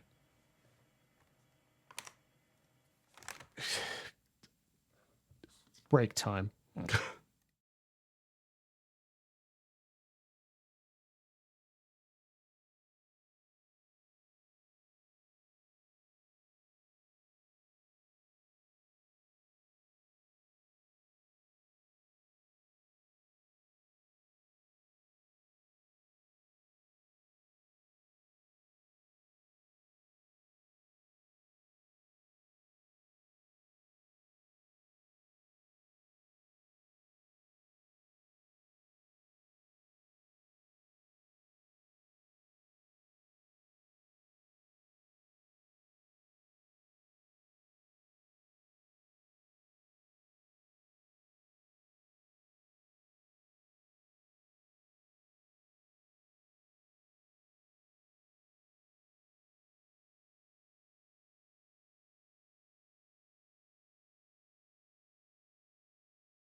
And we are back. Welcome back, everybody. Oh, okay. We're going to skip through this.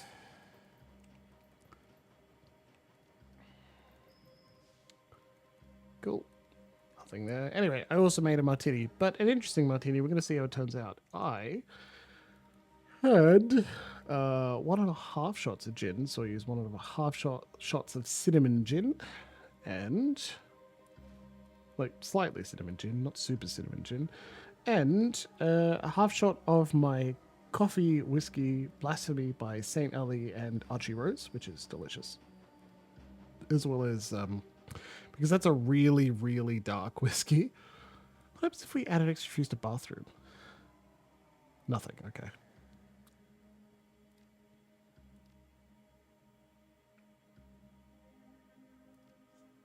Just wondered if a secret door opened up or something. Since it's a really dark whiskey with a really dark coffee flavor, I added a slightly more vermouth than normal. And because my vermouth is getting close to the end of this, like the end of the bottle, so I'm trying to hurry that along. And it is delicious.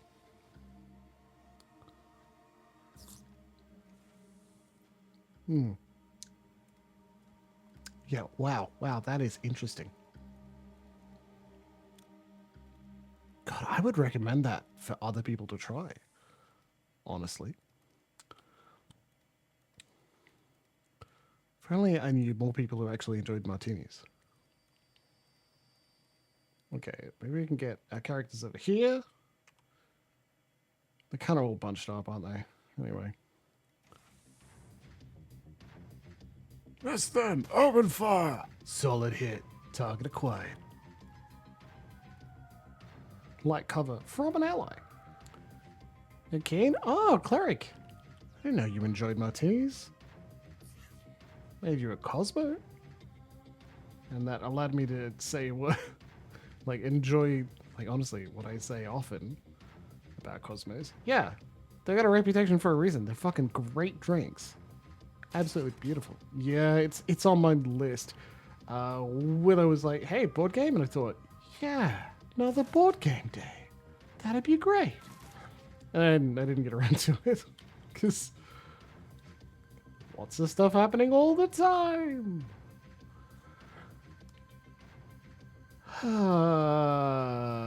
Increase accuracy deal with the enforcer. Oh, it just ignores armor, but it doesn't kill. What if instead, let's move a little closer. Terrible. See if we can.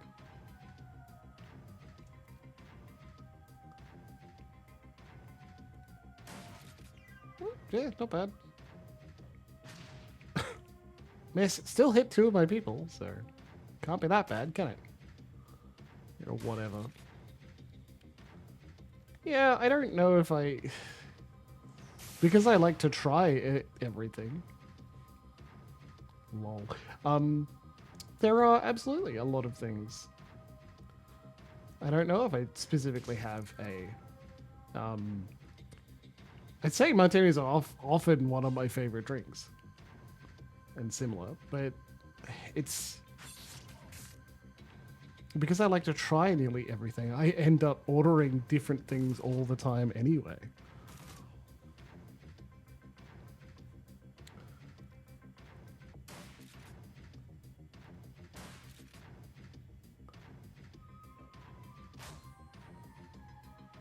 Yeah, exactly, right?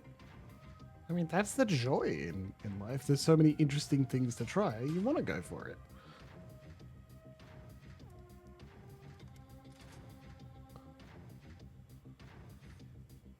Oh, he lost 1 AP, that's why. Okay.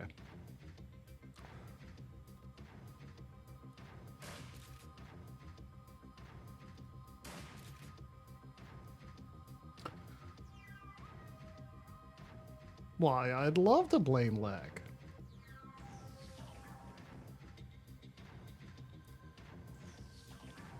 Welcome up, Socrates. Alright, so we're all slightly wounded, but not that much. Better than last time, so like... Wounded 5, not. Wounded 11, wounded 8. So we only got one healer. That means we're just going to skip 4 turns in a row. Do it again. Skip another 4 turns. Skip another 4 turns just in case something goes horribly wrong. Not fucking it up this time. Seriously. Kind of tired of just things going wrong. I'm not that tired of it. Just like, maybe we can think it through better. Maybe we could set up tactically. Maybe Iga can be somewhere where she gets cover and can use her gun. Oh, everyone should reload before we open the door. Now that's thinking with portals. You don't reload. You don't need to reload. No one needs to reload now. Okay. Gloria, open the door. Gloria, activate the adrenal pump. Gloria, run up and stab this bastard.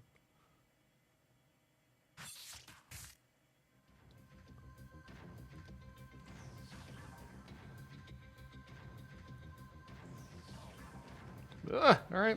Don't like that. Crit the fucker. Line of sight blocked. Alright. Line of sight blocked for you too? Yes? Okay.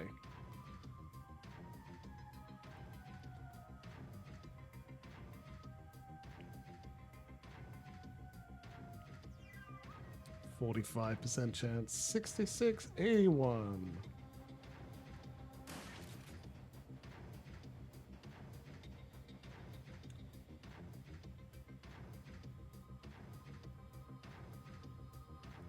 It seems like asking for trouble, but, you know.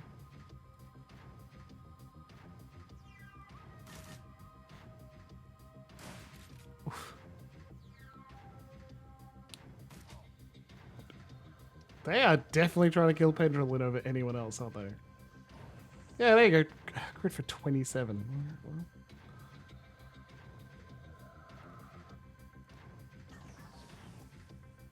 Yeah, this isn't going to go nearly as well as you hope it will, okay? That's my prerogative. I want to win. I want to see what the plot looks like on the other side of this stupid fight. Thanks, Blitz. Okay, shotgun aimed. Oh my god. Really wanted to remove her AP so she can't. I'm going to do another 27 damage in a punch. Oh, alright. Cool. Double cool.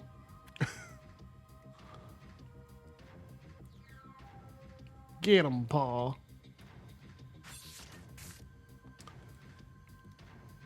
Means I need more gin, though. Because I don't have enough cinnamon gin. That's the whole reason I started the other one. Buy more cinnamon gin. 82%. Such a... Come on. There you go. Alright. We got the achievement for healing more than 30 hit points in a single heal. Because when combat ends, you heal up the most recent attack. And the most recent attack we took was 37, so... Oh. Whoops. Doesn't look like the train will be going anywhere with the access bridge extended. Retract the bridge. The mechanical bridge smoothly slides back in and angles upwards, clearing a path for the train. I'll have a quick assassination attempt. Bastards. Return to the Cruise Bazaar. The rest of the trip home is uneventful, but one thing is clear. Someone is hunting you. His ambush was no chance gang warfare, but an organized attempt on your life. If Green Winters was right, then whoever killed him is now after you. The PDA that you retrieved from your attackers may hold some answers. It's time to return to your safe house and consult Paul Amsel.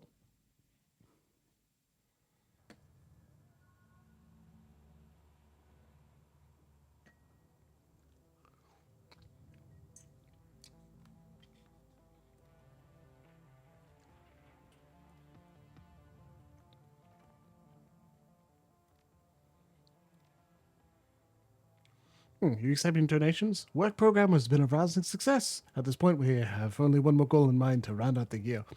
I've been in negotiations with her Burek Ghazi to lease another building in the Kurz Bazaar. The construction is much more modern and sturdy than our old shelter. My people would be better protected there. In addition, the extra floor space would open up a new host of new options for our organization. One other thing, Pendulin, if we reach this goal, I would like to name the building after you. You are, after all, our primary benefactor. With 500 new yen, we could make the purchase. Whatever you could spare would be most appreciated. Yeah, just take what you need. I've got you covered. Samuel's eyes widen. This is incredibly generous. Thank you, my friend. Not a big deal, Sam. Do good with it. I don't know what to say, Penderlin. With this donation, we've reached our final goal. I will speak with Burek Ghazi immediately and provide him his down payment. The Pendulin Civic Center will stand as a monument to your generosity and care. Thank you. Once again, you've been a godsend to the poor at the Chris Bazaar, and I will see to it that they know it. The Pendulin Civic Center. It has a nice ring to it. I'm happy that you're pleased. You've more than earned it. Accepting donations? Thank you, friend, but no. We have grown as much as I am comfortable with for 1 year, and you have done it quite enough already. Know that you have positively impacted the lives of a great many Chris Bazaar residents, Pendulin. Be proud of that fact. Cool. Great. Hey, Lane. Even at a distance, it is clear something's not right with Lane. Coming closer, you see dried blood on his face and clothes, as well as a few discoloured blotches that pass for bruises on troll skin. More noticeably, there is considerable damage to the man's left prosthetic leg, which he now tends to with tools as antiquated as the leg itself. What the hell happened? Nothing. It's nothing. Someone comes at me, thinks me weak, and I show him otherwise. Leaning to one side, Lane's crotch is caked in more blood and what appears to be bits of hair. Tell me who did this to you. Just a punk with some bad ideas. Forget about it. Are you sure you're all right? I've suffered far worse, as you might imagine, and I don't need you or anyone else babying me. I'll leave you be. I mean, it's not babying, Lane. This may be an anarchist commune, but that doesn't mean someone can't go help out. It's kind of the whole point, really. The girl stares blankly into a vacant sky. She's still sporting a black eye, and there are fresh tears on her cheeks, but she doesn't seem to notice them. Kim, are you all right? She shakes her head. I don't know. Have I ever been when I'm me? She then lowers her gaze from the heavens and regards you, her eyes showing slightly more clarity than before. Been thinking, remembering, wondering. Do you want to talk about that black eye now? Zach said not to. He said I might get hurt again. Did he do that to you? What? No, of course not. Zach wouldn't hurt a fly. The man who did this knew Zach. He said that they used to work together before they came to the Chris Bazaar. But he said he wasn't allowed to stay because of Monica. She said he was bad for the Chris Bazaar, and the man didn't like that. Now he wants to come back. He wants to be the new Zach. He told me he had better stuff. Let me try it. But then she touches a finger to her black eye. He said to tell Zach that he was coming back to take what was his. If Monica kept him out, it was for a good reason. If you say so. So what have you been thinking about? Kim hugs herself tightly around her midsection, drawing herself in and doing the impossible of making herself even thinner. I'm not sure I want to talk about it. I only ever talked about it with Monica. I'm here to listen, just like Monica was. Okay. She takes a breath to steady herself, then bites her lip as her eyes search the unseen. Monica said that I would forget. She thought the Sims might help. In there, I'm strong, and I never have to lose anyone. But then I come back out here, where children play in the street, and I remember, where I see Doc Escabel, and I remember. He was mad at me for losing her, and now I don't know if he even remembers. He looks right through me, but I did what he told me. I saw him every month. I took the medicine. I got as much food as I could, but he said it wasn't enough, that I would never be... Monica said a mother is always a mother. Okay. Is there anything I can do? We're moving on. No, I'm okay, thank you. I'll leave you be. Yeah, not a thing we're covering right now. I did not know that was coming. I will put a content warning up on the VOD when it arrives.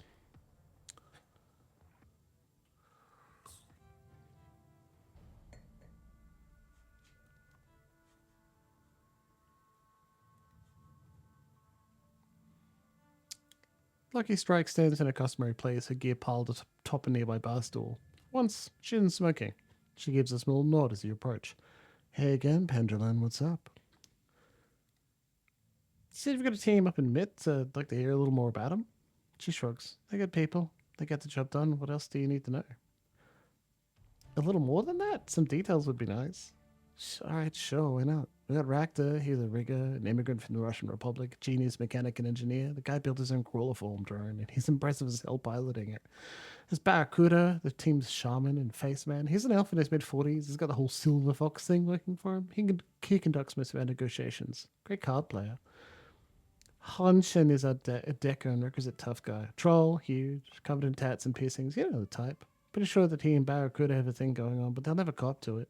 She presents herself to you with an ironic smile. Then there's me. Between us, we could have bases covered. Sounds that way. How are they to work with?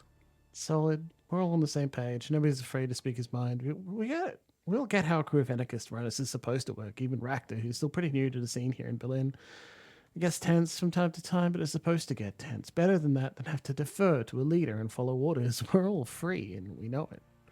Anyway, enough about them. I didn't come here to talk about work. Was there anything else you wanted to talk about? So been meaning to ask, what's up with the tattooed circuitry? Is it purely decorative, or... It is now. Wasn't always, though.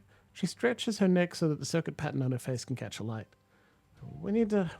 What you're looking at used to be tattoo magic. Got it done when I was in Tokyo doing a job for the Yakuza. What were you doing for the Yakuza? Work. The kind you don't talk about afterwards. When were you in Tokyo? About 3 years ago. Spent a few months there. It was a business trip, though. You know how it is. Straight from the airport to the hotel to the job site and back to the hotel again afterwards. Rinse and repeat until the job is done. Not the most exciting way to travel, but the pay was good. Tattoo magic. That's a new one on me. Yeah, it was for me too. It's a meta magic thing, a way of quickening spells to a person, binding magic into the flesh, so it's almost impossible to get rid of. Anyway, long story short, I found a way to break it. That just looks pretty in the lamplight. What did the tattoos do before you broke them? She pauses for a moment, considering. Finally, she shrugs. Sure, I'll tell you. Why not? Maybe knowing will keep you from making the same mistake. So when I went to work for the Yaks, they insisted that I let them ink me. Said I'd need it for the job. Long story short, the tattoos did boost my abilities, but they also branded me. Marked me as Yakuza property and gave them an easy way of tracking me from the astral plane. How'd you break the spell? It's an even longer story and not one that I want to get into. Suffice it to say that it started with killing the guy who inked me and ended in a pretty dark place. The upshot is I can't go back to Japan, ever. Well, at least I got my autonomy back. She pauses for a moment to light up another cigarette. After she fills her lungs with smoke, she continues. The moral of the story is, I guess, is not to take an employer's word at face value. It's a lesson that every Shadowrunner needs to learn sooner or later, but I had a harder time with it than most. Now, can we talk about something else? Or better yet, can we shut up and have a drink or two? All this yapping is making me thirsty. I gotta run. I'll see you around. Yeah, I'll see ya. Lucky Star is interesting. I wonder if she's like a Kickstarter backer or something. It's an interesting character to have as not a full companion.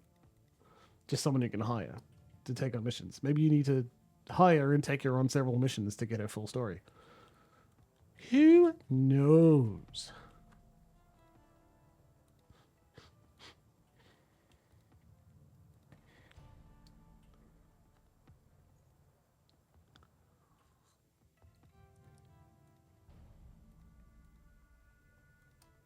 Yep, not enough to level up yet. I need cyberware. We cannot afford it. We have 367 million. Fair enough. Bye. You can post pay data and see if that helps. I don't even think there was anything I wanted to buy there either.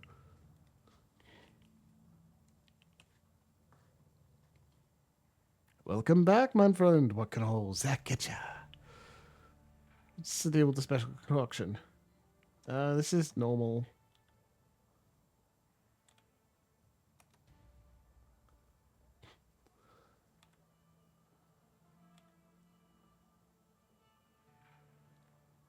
Okay, I kind of thought you'd be able to tell me.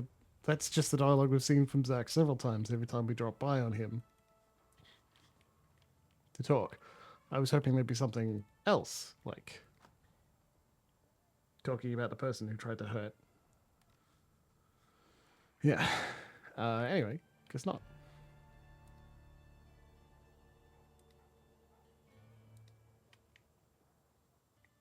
can't progress everything every time.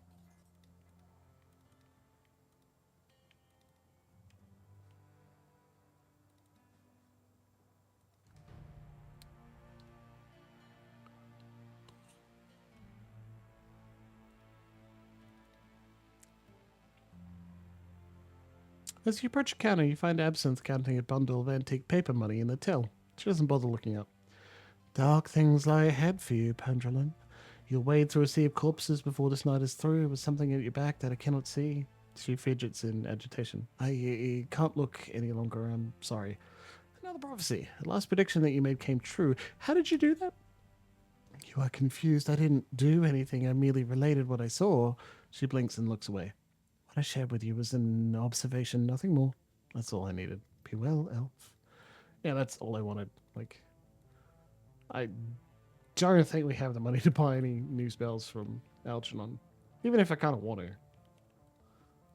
want to replace my strip armor spell.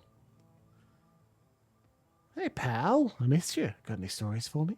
I was wondering, whose stories around here are worth listening to? Well, that's classified information, Chummer. If you stick around here a while, you'll figure out soon enough. In the meantime, a little tip to start you off. I personally like chatting up the old guys. They always got some great stories. I'm sure they live just to talk to you.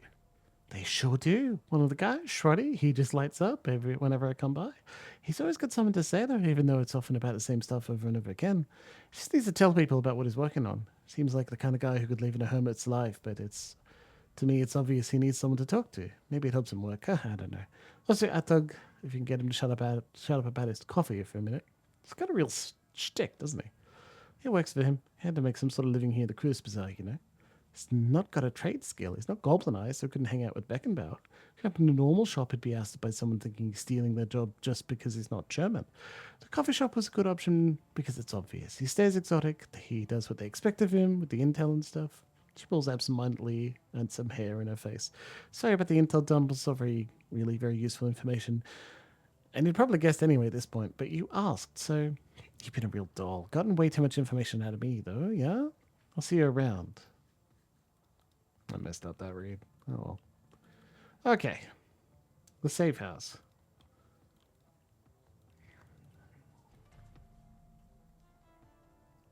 Just doing a rounds, talking to everyone. We can go do more of the side quest too if we wanted. Hey Blitz. One look at Blitz's face is enough to tell you that something's gnawing at him. He stands beside his table playing with a coffee spoon. Oi, Pendrillin. What you need? What's going on, Blitz? Well, Chief, I hate to admit it, but I might be in a little bit of trouble here. You don't say. It's an awkward pause, then Blitz just plows on ahead. Well, yeah, you remember those creditors I told you about? And want to loan me all that money? Yes. Yeah, well, as it turns out, some of them are a little less forgiving than I thought they were. Keep talking. Well, one in particular seems to have taken things kind of personally. How personally are we talking here? I got a package in the mail. Has somebody's thumbs in it. Thumbs. Yeah, thumbs. It came in a cigar box, packed in salt. I have no idea who they belong to. I'm pretty sure they're meant to convey some sort of message. I think that's a pretty safe bet. I don't want to lose my thumbs, Chief. I like my thumbs. I think I need to pay this guy back. Luckily, I've got a plan. I know how to get myself out of hot water with meat grinder. I just got it all specced out. Let me get this straight. You took a loan from somebody named a meat grinder? Hey, Chief, come on. I feel bad enough about this already. There's no need to rub it in. Anyway, like I was saying, I can make it all right again, but I'll need your help to do it. I'm listening. Well, there's this group out in the Durgan Keep. They call themselves the Landenberg Ring. Financial crime organization. There's a lot of bad blood between them and meat grinders operation. Anyway, back when I was running with the Schwartzers, and I laid out the groundwork for a hit on the Landberg Ring. Never able to make good on it, though. For some reason, none of the other gangers ever volunteered to help out. With their help, I could steal enough money from them to cover my debt and get myself back in the meat grinder's good graces in the process. So what do you think? Quick run, see with me and the Matrix, and use my man on the ground. We hit him, satisfy my debt, and laugh about it on the way back home. Sound like a plan? Might be. All right, Blitz. But in the future, you need to be more upfront with me about this. Things like this. No problem, Chief. Not a problem at all. You can count on me. And if you'll excuse me, I've got some last minute stuff to take care of before we get started. Oh, and Pendulum, thanks. Null sweat blitz. Me on the U-Bahn? No, not as such, Chief. I won't be physically going to the Drogon Kip. I've seen enough of the place for one lifetime. I'll be jacking in from a terminal set up here in the Cruise Bazaar. Great. Okay, well, I guess I'll send you a comm when I get there. Sounds good, Chief. Thanks again. Sweet. Yeah, we'll do some side quests, especially before the plot moves on. Love it.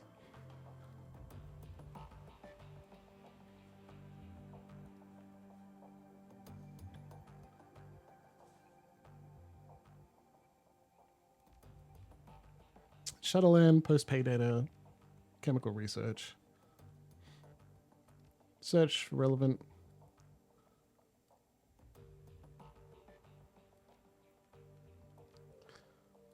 Check inbox. 2 new unread messages. Re-salvaged DVD. Screen flickers to life and Mallet's face appears. From the shifting background and ambient noise, it's clear that this message was recorded on a portable device. Oi, Pendrelin. Just wanted to tell you that I've met with some limited success in working on that stack of DVDs. It's a thorny problem. At least I'm making some headway. If you look on the table beside your DVD player, you'll now find another recovered disc. Wasn't able to salvage all the files on it, but I think you might find what I did recover to be of interest. For my part, I'm going to continue working the other DVDs. To tell you the truth, I wouldn't hold out much hope, though. They're all badly damaged and suffering from disc rot besides.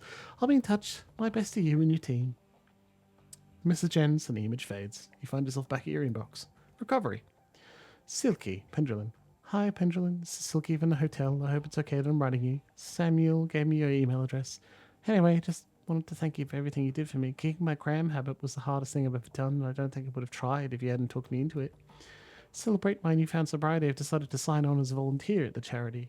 Who knows? Maybe giving back to the community will help turn around things in my life. Anyway, thanks again, Pendrelin. I owe you one. Yours, Silky. Cool. Alice Fund.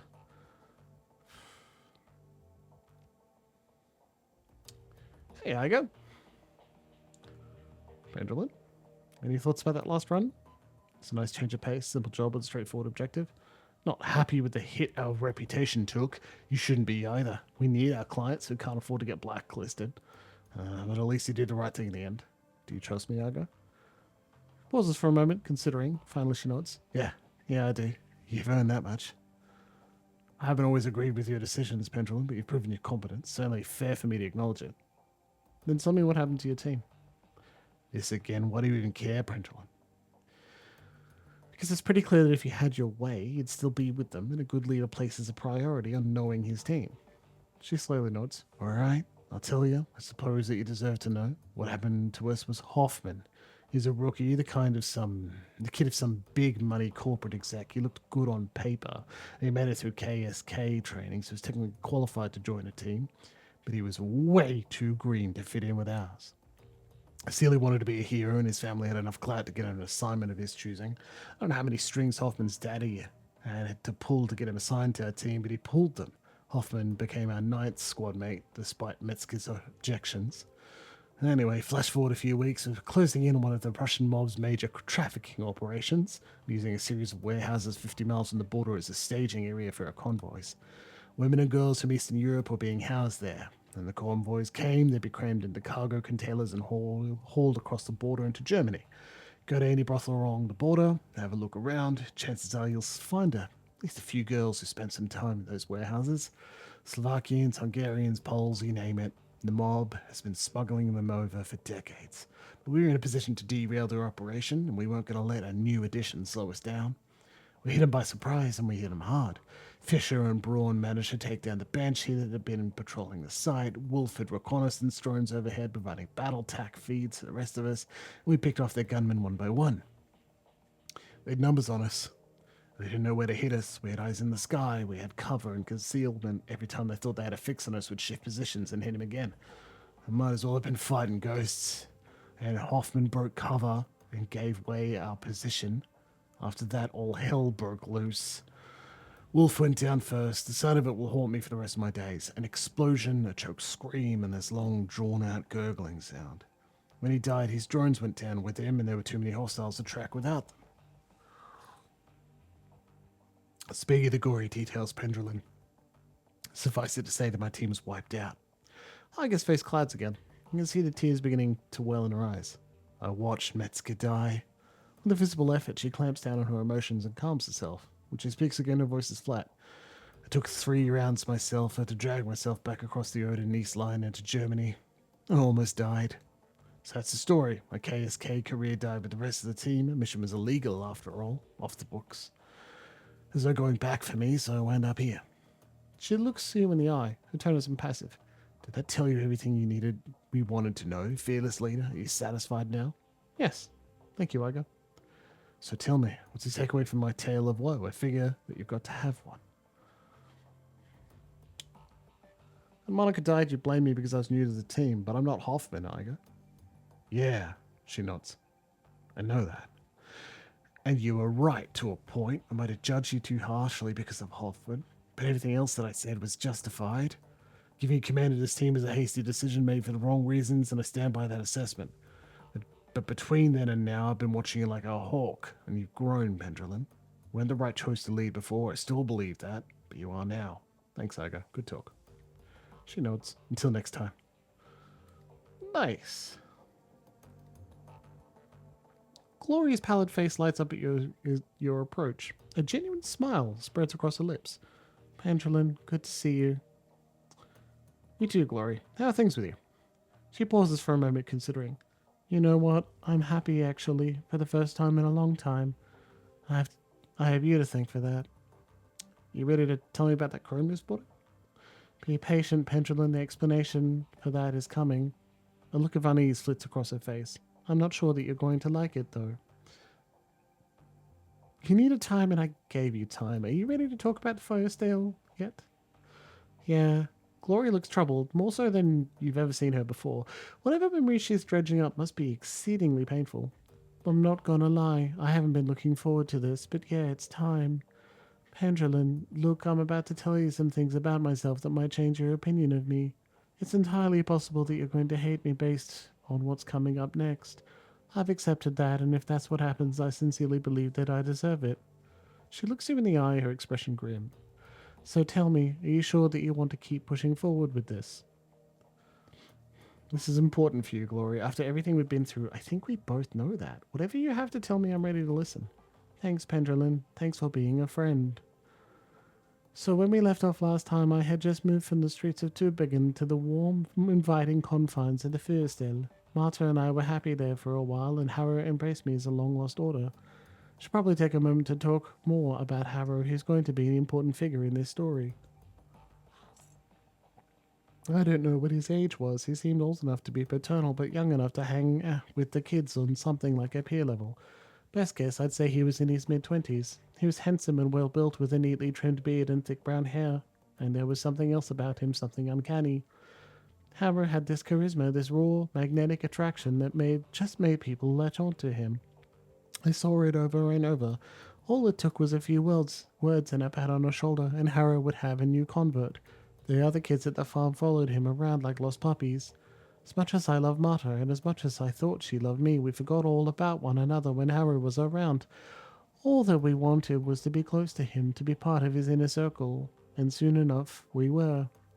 For a girl of 17, it was all terribly exciting. Harrow had these rules of living that he would teach us, rules about self-determination and the importance of disobedience. He claimed to have taught classes at the University of Berlin, which he painted as a mix between an earthly paradise and an anarchist playground. He told me about how Feuerstale would be the focal point of a new movement for the children of the fatherland. He told us that we were special.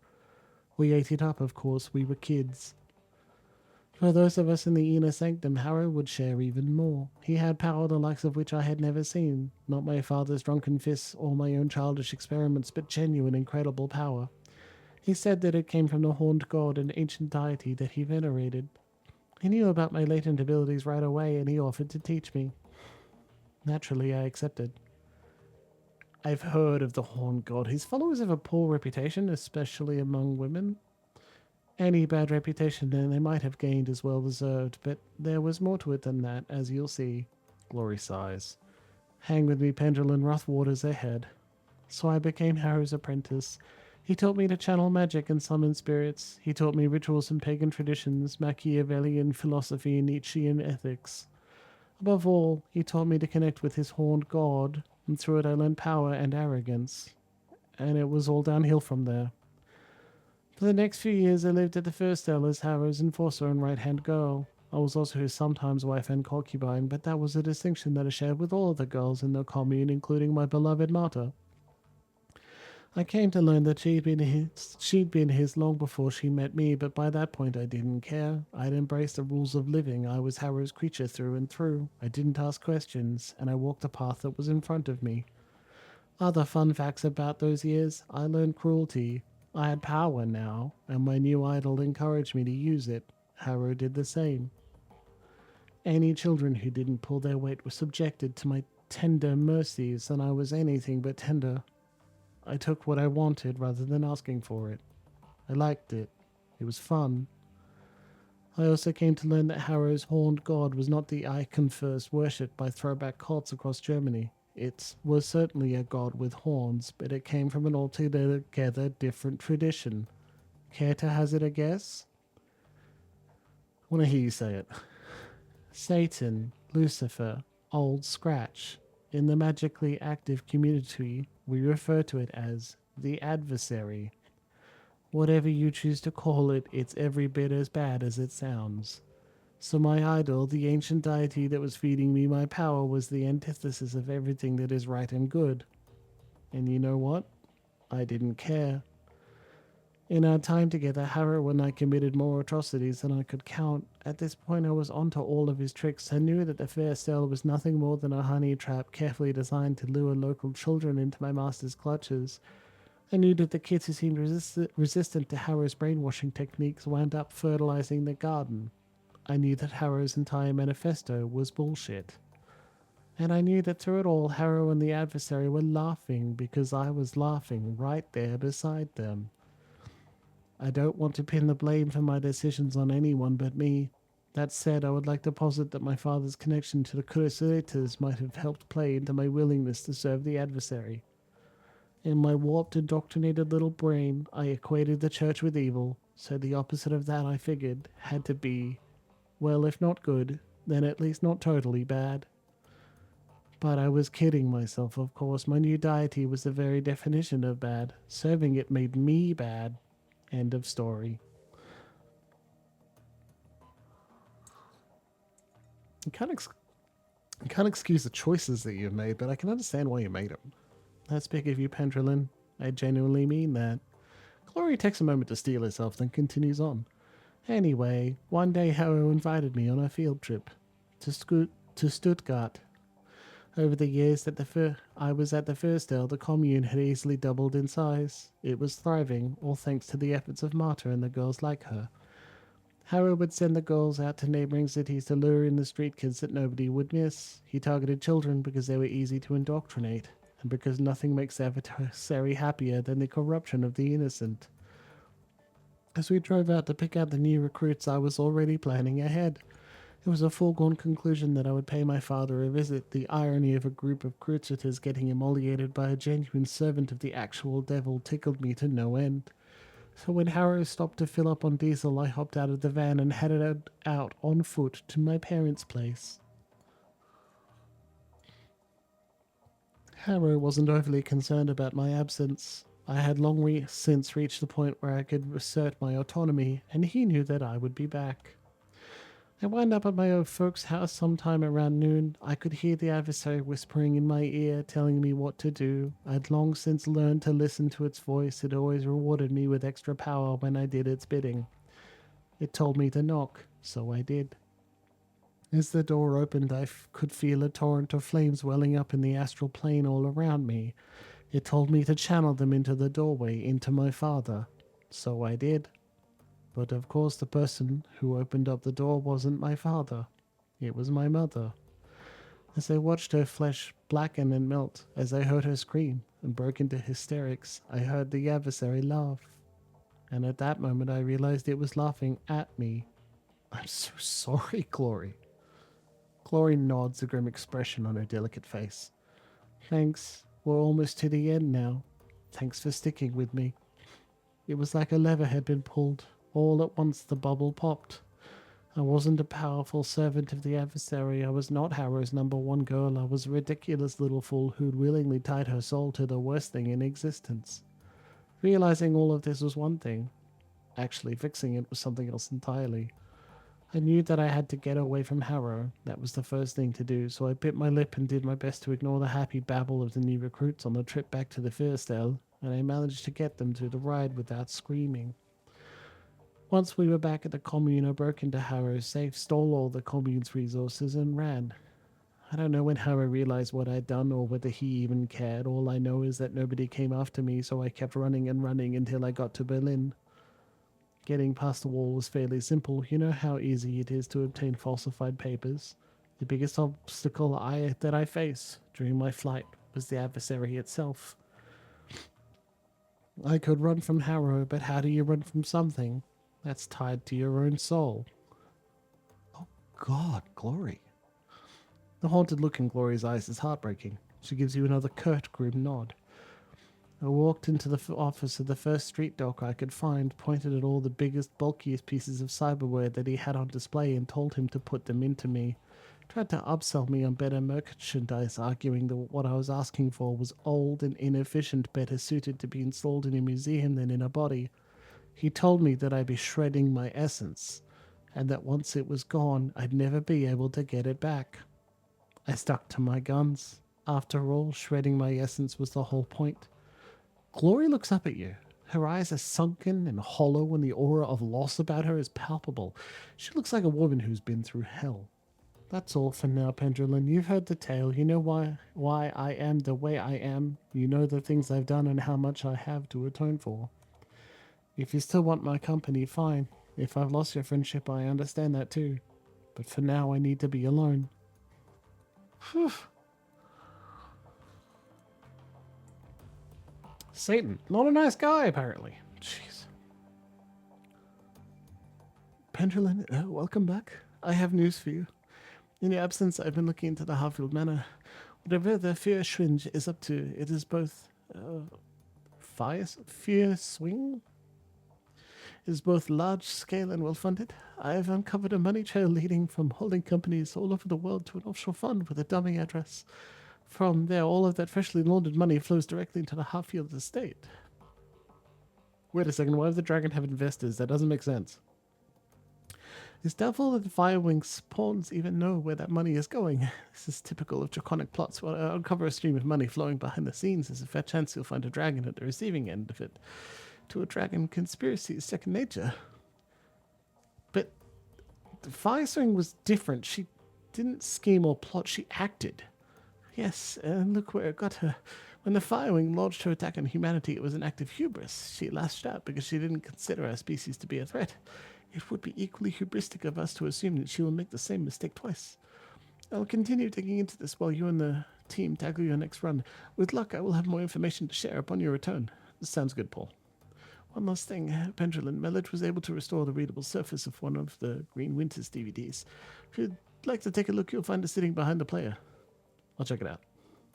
Very good. Mellage is still working on the other DVDs from the bundle. Many of them are extensively damaged, and getting anything off them is proving to be quite a chore. She said that she'll be in touch if and when she makes any headway. Thanks, Paul. Cool, but what about the other thing you were talking about? Amsel calls over his shoulder at the sound of your approach. His eyes are glued to his computer's display. Pendulin, Frau Miller should be on her way, but before you go to the meeting site, I have news. He glances at you and his words trail off. On seeing the expression on your face, Amsel's voice becomes grave. It can wait. Tell me what happened. Bad news, my friend. Somebody is hunting us. Has set up an ambush on the U-Bahn line. Amsel pauses and gives a curt nod. Truth be told, I've been expecting that something like this might happen. I'm just glad that you made it out alive. Hand over the encrypted PDA. One of the attackers dropped this. Amsel takes the PDA from you and examines it. Yes, I should be able to extract some information from this. Give me a moment. He plugs the PDA into his computer and goes to work. A few moments later, he lets out a grunt of dismay. Well, Pendulin, I was able to recover a file, but unfortunately that's all I'll ever be able to pull off of this thing. All that anyone will, truth be told. He must have been running some kind of counter-intrusion software the instant that I gained access. It bricked itself. Amsel disconnects the useless PDA and drops it to the ground. It clatters to a rest on the metal floor. What did you manage to pull off it? A comm file? The audio was all there, but it looks like we've only got video from one side of the conversation. Let's see what we have. He opens the file, and a nightmarishly familiar face appears on the screen. Bachmeyer. The voice bleats out from Amsel's speakers, filling the room. Ortran here. What's your status? Bachmeyer's image is garbled, but his voice sounds young and eager. Target acquired, sir. You were right. We spotted him on the U-Bahn, just like you said. Probably on his way to a job. As per your instructions, we're going to try and take him out on the way back. He'll be more vulnerable that way. Hopefully injured and low on ammo too, but only time will tell. Good man. Proceed as instructed. Will do. Cosman is rigging up an ambush spot now. We'll try to make it quick. The orc with the nightmare face nods. Send me a comm when the job is done. Ordering out. The image on the computer screen dies. Amsel turns to face you. Well, our scout friend makes an appearance. Pendulin, I suspect that Green Winter's predictions are coming true. I believe that the Feuerschwinge is behind this. Under Amsel's patient exterior, you can feel the worry that's eating at him. Be on your guard, you and the rest of your team. You made it through this attack relatively unscathed, but next time you might not be so lucky. Yeah, previously we weren't lucky either. It's only through time dilation that we made it. At least now we have a name to put to the face. Audrin. That's not all we have. I was saying when you first walked in, I had been productive as well. I was able to uncover some new evidence in your absence, and coincidentally enough, that evidence pertains to our scout friend. You might recall that I said I'd dig into Audrin's skin grafts. Well, I did, and that search has finally borne fruit. He is one of my contacts outside Berlin and handles the paperwork for private hospitals all over Germany. It's a dull, boring job, but it does have its perks. Amsel pulls up a file on his computer. A medical chart opens up on the screen. As it turns out, our scout friend's skin grafts were performed at a legitimate hospital after all.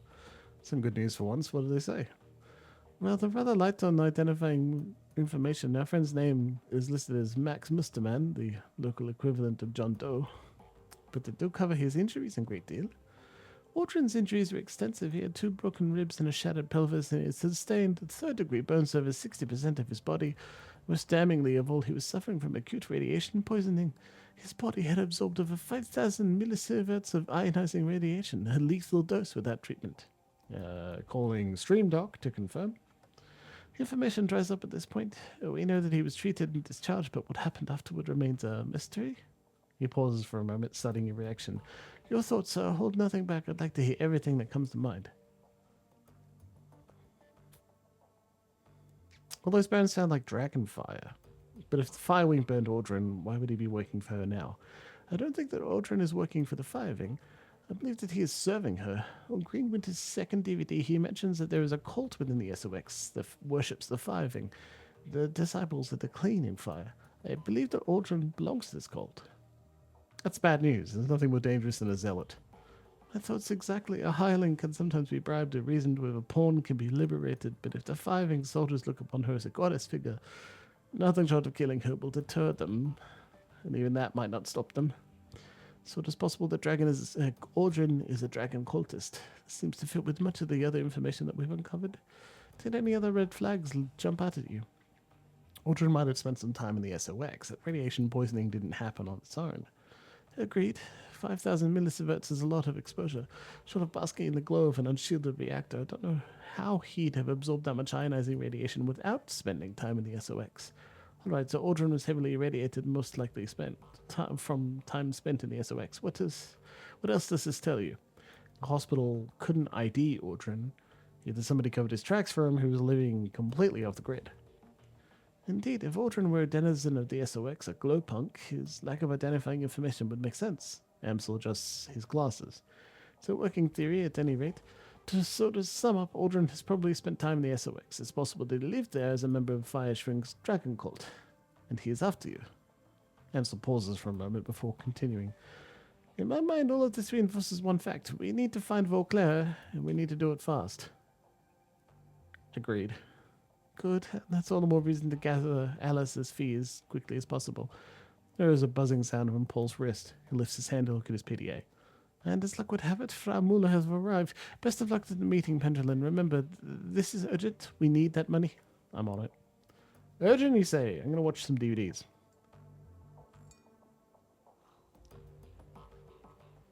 Load to DVD labeled Watch Me. Nope. Load the second DVD. Oh, no, I'm not watching all of these. A lot of text to read. Not in the mood right now. I want to do Blitz's mission before we meet this lady.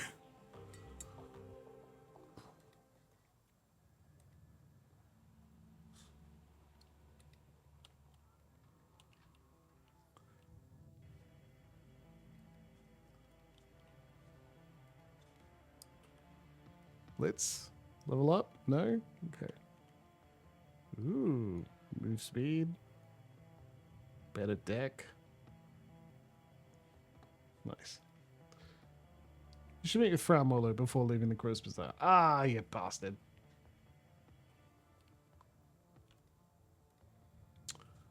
Falls into doing the actual plot. How dare you? I love side quests.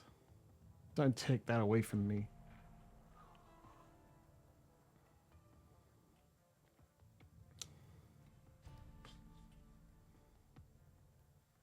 So you're Pendulin, the late Monica Schaefer's replacement.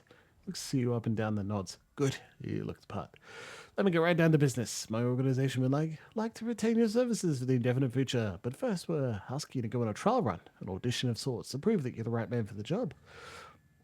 Assuming that you complete this trial to our satisfaction, I will then offer you a variety of simple tasks. All of these should be achievable in the course of your everyday business. You won't need to go out of your way or expose yourself to unnecessary risk. For each task that you complete, you will be rewarded handsomely, and there will be a bonus if you finish them all. So, to pique your interest, will you accept our offer? Who do you work for? How did you know where to find me? My organization knows everything worth knowing in Germany, including the small pond that is Berlin. It is in our best interest, however, to remain unknown to the world at large. For the time being, that's all you need to know. What does this audition pay? Can offer you 1,500 new yen, but only if you complete the full audition, the run, and post-run interview. Satisfaction. If you fail to perform up to our expectations, you receive no pay and no further offers of work. That isn't much. It's an audition. The purpose of this trial is for you to prove your worth to us, not the other way around. Of course, you're free to decline if you wish, but know that there are hundreds of runners in Berlin who would kill for the opportunity to come work with us. We came to you because we think that we see a glimmer of potential. If you prove us wrong, we will happily take our offer elsewhere. Sure, I'm in. Good, he smiles. Very good. Now on to the task at hand. There's a man named Ailshire. He's the senior manager at Hermes Eurocom and a respected figure in the community. My organization also suspects him of working with a pro-corporate extremist. These people are actively working to undermine the Flux State and pave the way for a corporate-controlled Berlin. My organization has no more desire to see Berlin fall to the corporations than you do. However, we are hesitant to act on our suspicions without proof. That is where you come in. Keep talking. You'll meet with the team that I've arranged for you, and with their assistance, you'll plant surveillance devices in his apartment. Take the U-Bahn to Frankfurter Tor and go alone. The rest of the team will meet you there. Hang on a second, I already have a team. You two, yes, but they are unsuitable for this job. Remember, this is a test of your abilities, not Iger's or Glory's or Dietrich's. How do you know their names? The same way that I knew yours. You will complete this trial with the team that I've assembled, or not at all. It is important for us to know that you're willing to work within these limitations. So will you work within the boundaries that I've described? Or will you turn down an opportunity that your fellow runners would kill for? I'll work with your team. Very good. The moment that you board the train to Frankfurter Tor, your test will begin. I would advise you to bring what you need in terms of medical supplies and ordnance. Once you embark on your trial run, there will be no turning back. After you've planted the devices and verified that they work, come back to me. There'll be a brief interview or post-mortem on the run if you'd like, and assuming that I'm satisfied with what I hear, I will pay you your first stipend, and then we will discuss our future options. Best of luck, Pendrelin. We will be watching. How long has that side quest been here that I have just ignored it because I haven't bothered walking it? Whoops. So press your way forward through the cozy, smoke-filled confines of Cafe Sev. You... Chesv? Sezv. You catch sight of Frau Miller. She appears as Samsel described her, an impressive-looking woman of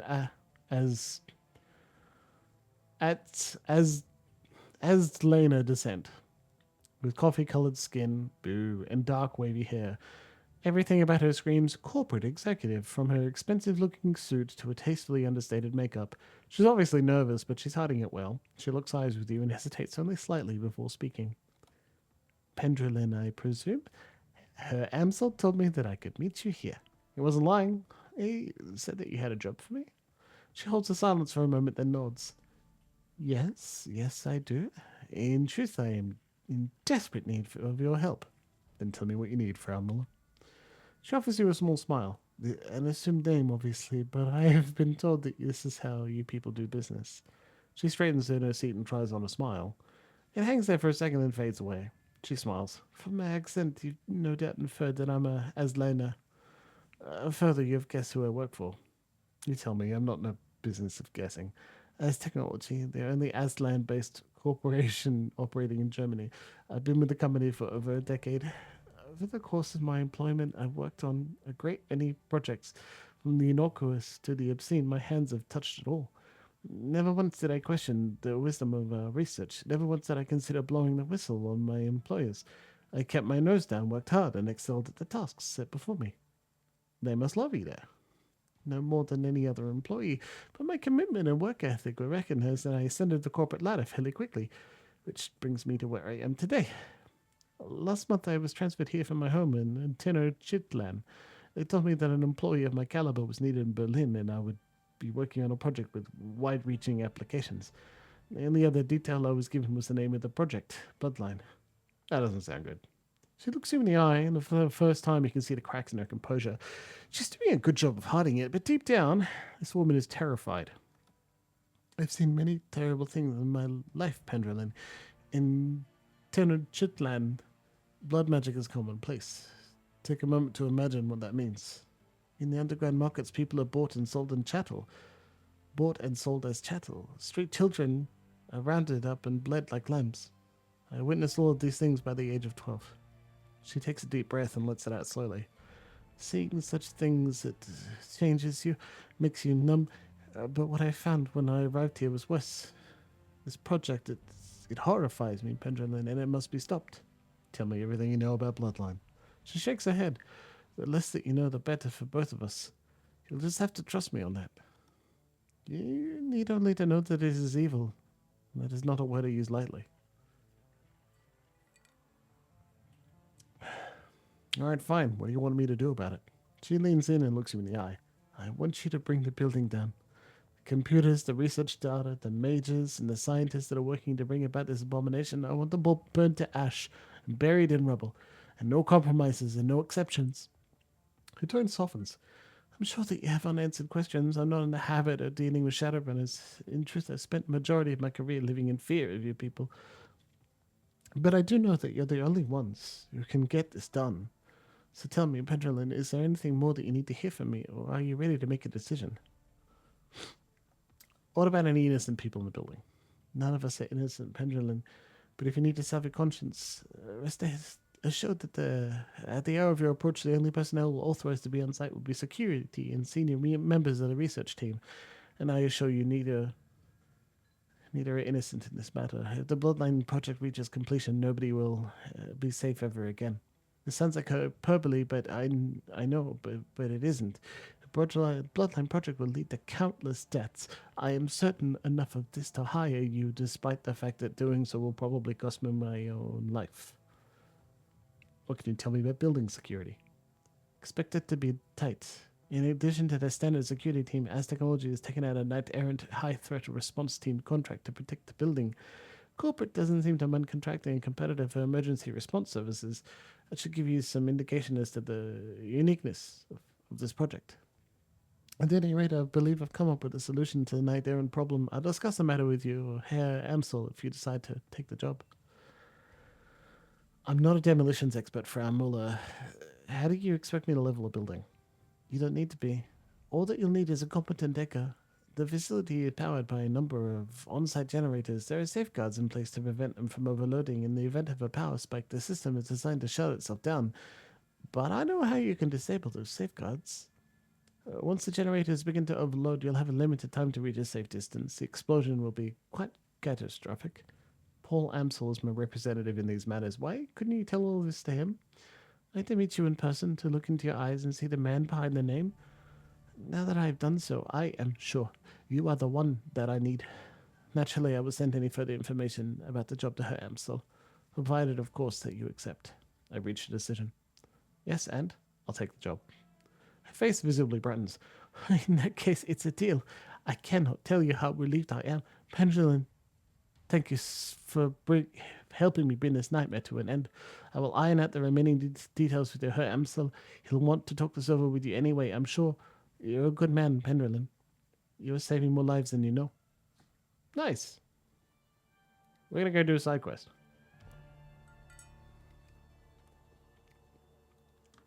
Why wouldn't I? I love side quests. Let's go.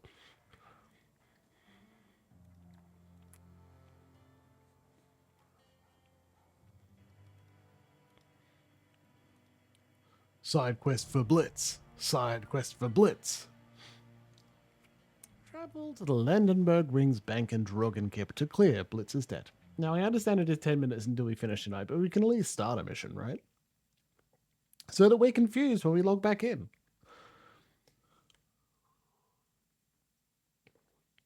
Settling debts. Dragonkip. It'd be high up on anyone's list of places to avoid, but that's where you're headed. And you're going there alone this time. Last time we saw Blitz, he was carting his portable totem all over to Cafe Chev, presumably so that he can do his decking into the most comfortable environment possible. Like everything else related to the Dragonkip, the U-Bahn train that services it is in poor repair. The car that you're riding in stinks like a chemical toilet on a hot day. On the floor near the doorway, you catch a sight of the trampled lump of tattered fur. The longer you stare at it, the more convinced you become that you're looking at the remains of a long-dead squirrel. The train rumbles to a stop and the doors slide open. Time to get this over with. Yeah, Powerbolt. Medkit.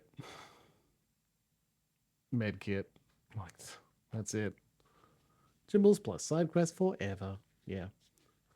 I mean, there's nothing wrong with that. Yeah, unspent karma. Oh, 30. Yeah, okay, that's quite enough. Thank you. I didn't know we got so much from the last mission. Jeez. Max willpower, baby. Not enough for spellcasting yet. Well, we'll get there, that's for sure. I think we can... Oh, we don't have enough to increase charisma yet. Oh, man.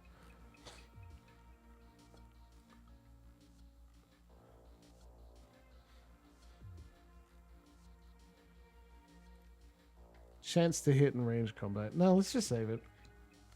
Stepping out of the U-Bahn tunnel, you once again find yourself in the squalid alleys of the Dragonkip. This place is a pit. Piles of waste, human and otherwise, litter the streets.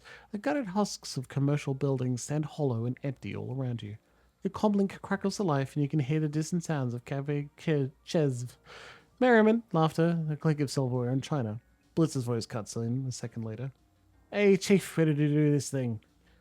Are you? It sounds like you're nice and cozy in there. He scoffs. Course I am. I had this planned out for years, like I said. Hear a slurping sound, presumably Blitz taking a sip of steaming hot soy calf. And the steam that you can see out here is your own breath condensing in the frigid night air. Enjoying a soy calf, buddy? Yeah, sure, Chief. Nothing like a nice hot mug of soy calf on a cold night. You're telling me, Blitz? Yeah, Chief. Chief. I guess that it must be pretty frosty out there. Another distant roar of laughter crackles over your comlink. Presumably, the patrons are having a lovely evening. Sorry about that, but look on the bright side. You get to have an adventure. That's something, right? You owe me for this, man. Blitz sighs. Yeah, Chief. Yeah, I do.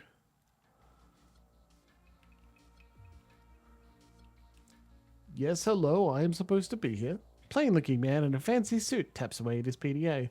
He's an older guy, probably in his late 50s, in the filth-strewn streets of Dragonkip. He stands out like a sore thumb. At the sight of your approach, he stops what he's doing and shifts his gaze to you. Pendulum, right? Yeah, that's me. Do I know you? No, you don't, but you're about to. My name is Hasenkamp. I'm Mr. Grinder's accountant. What a remarkable coincidence. Hasenkamp nods, his expression is deadpan. Mr. Grinder sent me to ensure that the money transfer goes according to plan. When you enter the building, I'm going in with you. How did Meat Grinder even know that I would be here? Yeah, pal, Blitz. He sent Mr. Grinder a message with a complete breakdown of your plan about an hour ago. He did, huh? Your calm crackles life. Well, of course I did, Chief. How could I be sure that this would get me off the hook if I didn't ask? And so to find out, you let a homicidal lone shark know exactly when and where to find me. Well, that's not exactly how I'd put it, but yeah, I guess. There's an awkward pause. In my own defense, I didn't expect him to send his accountant to shadow you, though. That's a new one on me. I hate to interrupt, but if you two are finished, I'd like to get the show on the road. He glances at his wristwatch. I want to get back home before my grandkids go to bed. Couldn't agree more. It's your turn, Blitz. Get the door open so we can get inside. You got it, Chief. His voice is eager. Heading inside, this wouldn't take more than 5 seconds. New objective. Hasn't camp. Must survive. Blitz must survive. Unlock the alley entrance.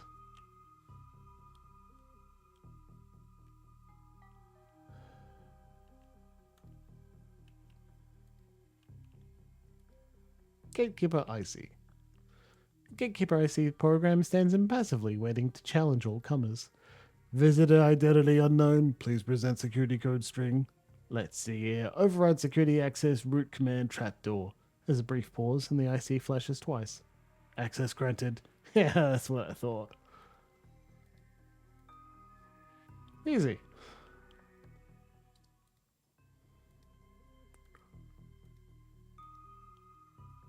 Watcher IC. A piece of Watcher IC turns, flashing angrily. A rapid-fire sequence of lights pulse out a warning. Keep away. Check my credentials with your friend back there. Go on, I can wait. A moment later, the Watcher IC flickers apologetically. Secondary security verification approved. Super user status verified. Query. How may I help you today? Step aside, pal. I'm in a rush. Program obediently steps aside. Proceed and have a pleasant day. Don't mind if I do.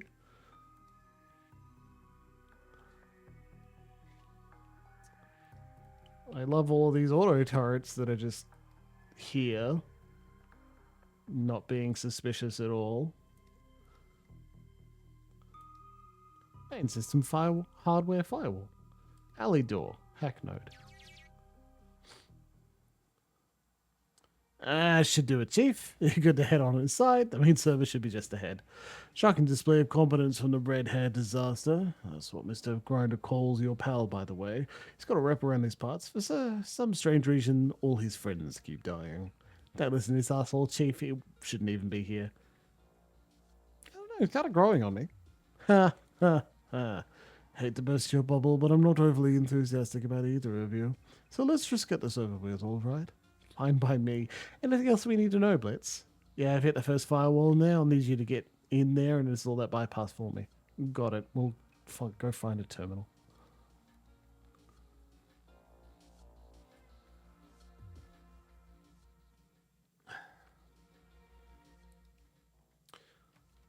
Think you wanted to provide us with a map or anything, buddy? This place is a dump. The top drawer of this desk is packed full of slender plastic rods. Cred sticks, hundreds of them. Grab a handful of cred sticks. You sink your hand to the drawer of loose cred sticks and fish out a fistful. The plastic is slick and pleasant to the touch. As you withdraw your hand from the desk, Hasenkamp chuckles. They're all blank? You don't think the Hamburg ring would leave them an unlocked drawer if they had any money on them? Slot a cred stick. You're probably right, but it couldn't hurt to check. You try to initiate a transfer from one of the cred sticks to the desk and the one in your pocket. Sure enough, the stick from the desk is blank. So is the next one you try, and the next. Told you. Now, can we keep moving, or do you want to test every stick in that drawer? Well, it couldn't hurt. That was a rhetorical question, genius. He shakes his head. Come on, Pendulin, let's keep moving. I think a bunch of blank cred sticks wouldn't hurt before we break into a money laundering operation. The desk is catastrophically messy. Candy wrappers litter its work surface, and the bottom drawer is ajar. Search the desk. You're about through over there. Hang on a second, I want to check this out. I'm not sure that we're on the same page here, so that we should probably hash this out now and save ourselves some time. We are here to fetch the money that your friend owes to Mr. Grinder. That means we aren't here to ransack desks or steal office supplies. So what we're doing right now could accurately be described as a waste of time. This isn't going to take long, don't worry. I'm not worried, I'm irritated, but fine, do your thing. Just do it fast, okay? Continue searching. You got it. Rummaging through the desk, you find an old-fashioned binder stuffed with cheap paper. Leafing through the pages, you discover what appears to be a business plan. Apparently, the Ladenburg Ring is in the process of opening a string of payday loan centers across Drogenkip. Hasenkamp, what does Grinder think about this? Isn't money lending his racket? Yeah, these Landenberg pricks have been a tick on his ass for years now, sucking away the revenue that should be lining his pockets. Bad business all around. Thankfully, we're going to recover at least a little of that cash tonight. And speaking of which, just a second, I'm almost done. At the back of the binder, you find a note scrawled on a slip of scrap paper. From the desk of John Baugfelk. Plots, I have real and pressing concerns about this silent partner that you brought in for the loan center scheme. We don't need him. I keep saying it, but nobody listens. Call me. Any idea who this Plots guy is, Hasencamp? Miserable son of a bitch had to show an office for that man for... He cuts himself short. Never mind. You don't need to know. Blitz whispers through your comlink. The plot thickens. Oh. You're finding out things. Send that into your stash. Free medkit. Sneaky door. Oh, there it is. Nope. The door is locked. Do you want to use a comm panel and ask someone about it or enter a code? We don't have a code. We're going to search the other location. I was also already going to search the other location because if we go too far in a direction that seems like the correct direction, we turn around and we go the other way. That's the Jimble's way, my friend. That's a fucking dragon. Oh. Watch your step. The desk is an oasis of order amidst the chaos of the rest of the building. Papers and chips are stacked neatly or filed by name and date. There's even an old-fashioned coffee mug filled with a random assortment of graphite pencils and ink pens. Hasencamp raises an eyebrow. Huh, this desk is actually organized. Must belong to somebody in management. That or an employee with OCD. He shrugs. Sure, that too. Either way, we should keep moving. Time's a wasting. Hang on, there might be something important in here. Let's just have a quick look. He rolls his eyes. Fine, whatever, just make it quick. Check the stacks of paper. You appear to have discovered a compilation of financial reports. Each report details the fiscal health of a small corporation. Taken as a whole, they paint a picture of small business across the whole of Germany. Each corp in the pile appears to have an interesting, innovative project underway. Unfortunately, all are also in dire financial straits, and at least half of them are teetering on the edge of bankruptcy. Despite the corporation's impending insolvency, the files suggest buying heavily into all of them. Apparently, the Landenberg Ring's sources have led them to believe that all these corporations are on the verge of being acquired by a single megacorp. The file doesn't say which one. A financial crime ring is involved in insider trading? Shocking. Now, can we please move on? Check the drawers. Most of the drawers are neatly stacked with stationery supplies, but nothing interesting turns up. The topmost drawer is locked. Well, we can't break it open. Hold on. You sure? Maybe there are some nice binder clips in there for you to play with, or a staple remover for you to steal? Really? Well, then maybe I should take another look. Forget I said anything. Let's go. Speaking of going, it is time to finish. Oh, boy. Shadowrun is fun. Like I was, waxing lyrical about Baldur's Gate 3, just sucking up time. It feels like the 3 hours we spend streaming just disappears. But Shadowrun takes a slightly longer than that. But it is still a highly enjoyable experience, a lovely world to delve into, and streamlined mechanics of the CRPG, well, tactical CRPG as opposed to the tabletop game, means that we move through faster. There's no way we would have made it through the combat sessions, even the repeated combat sessions, because we had to replay a little bit of tonight's session in anything more than a week or more of sessions. That didn't make a lot of sense. Look, it was a strong martini.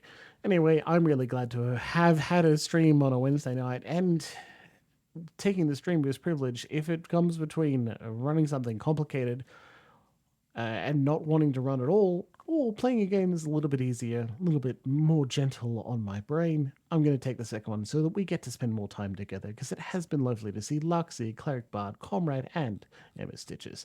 I hope you have an excellent night. I will see you on Sunday evening for...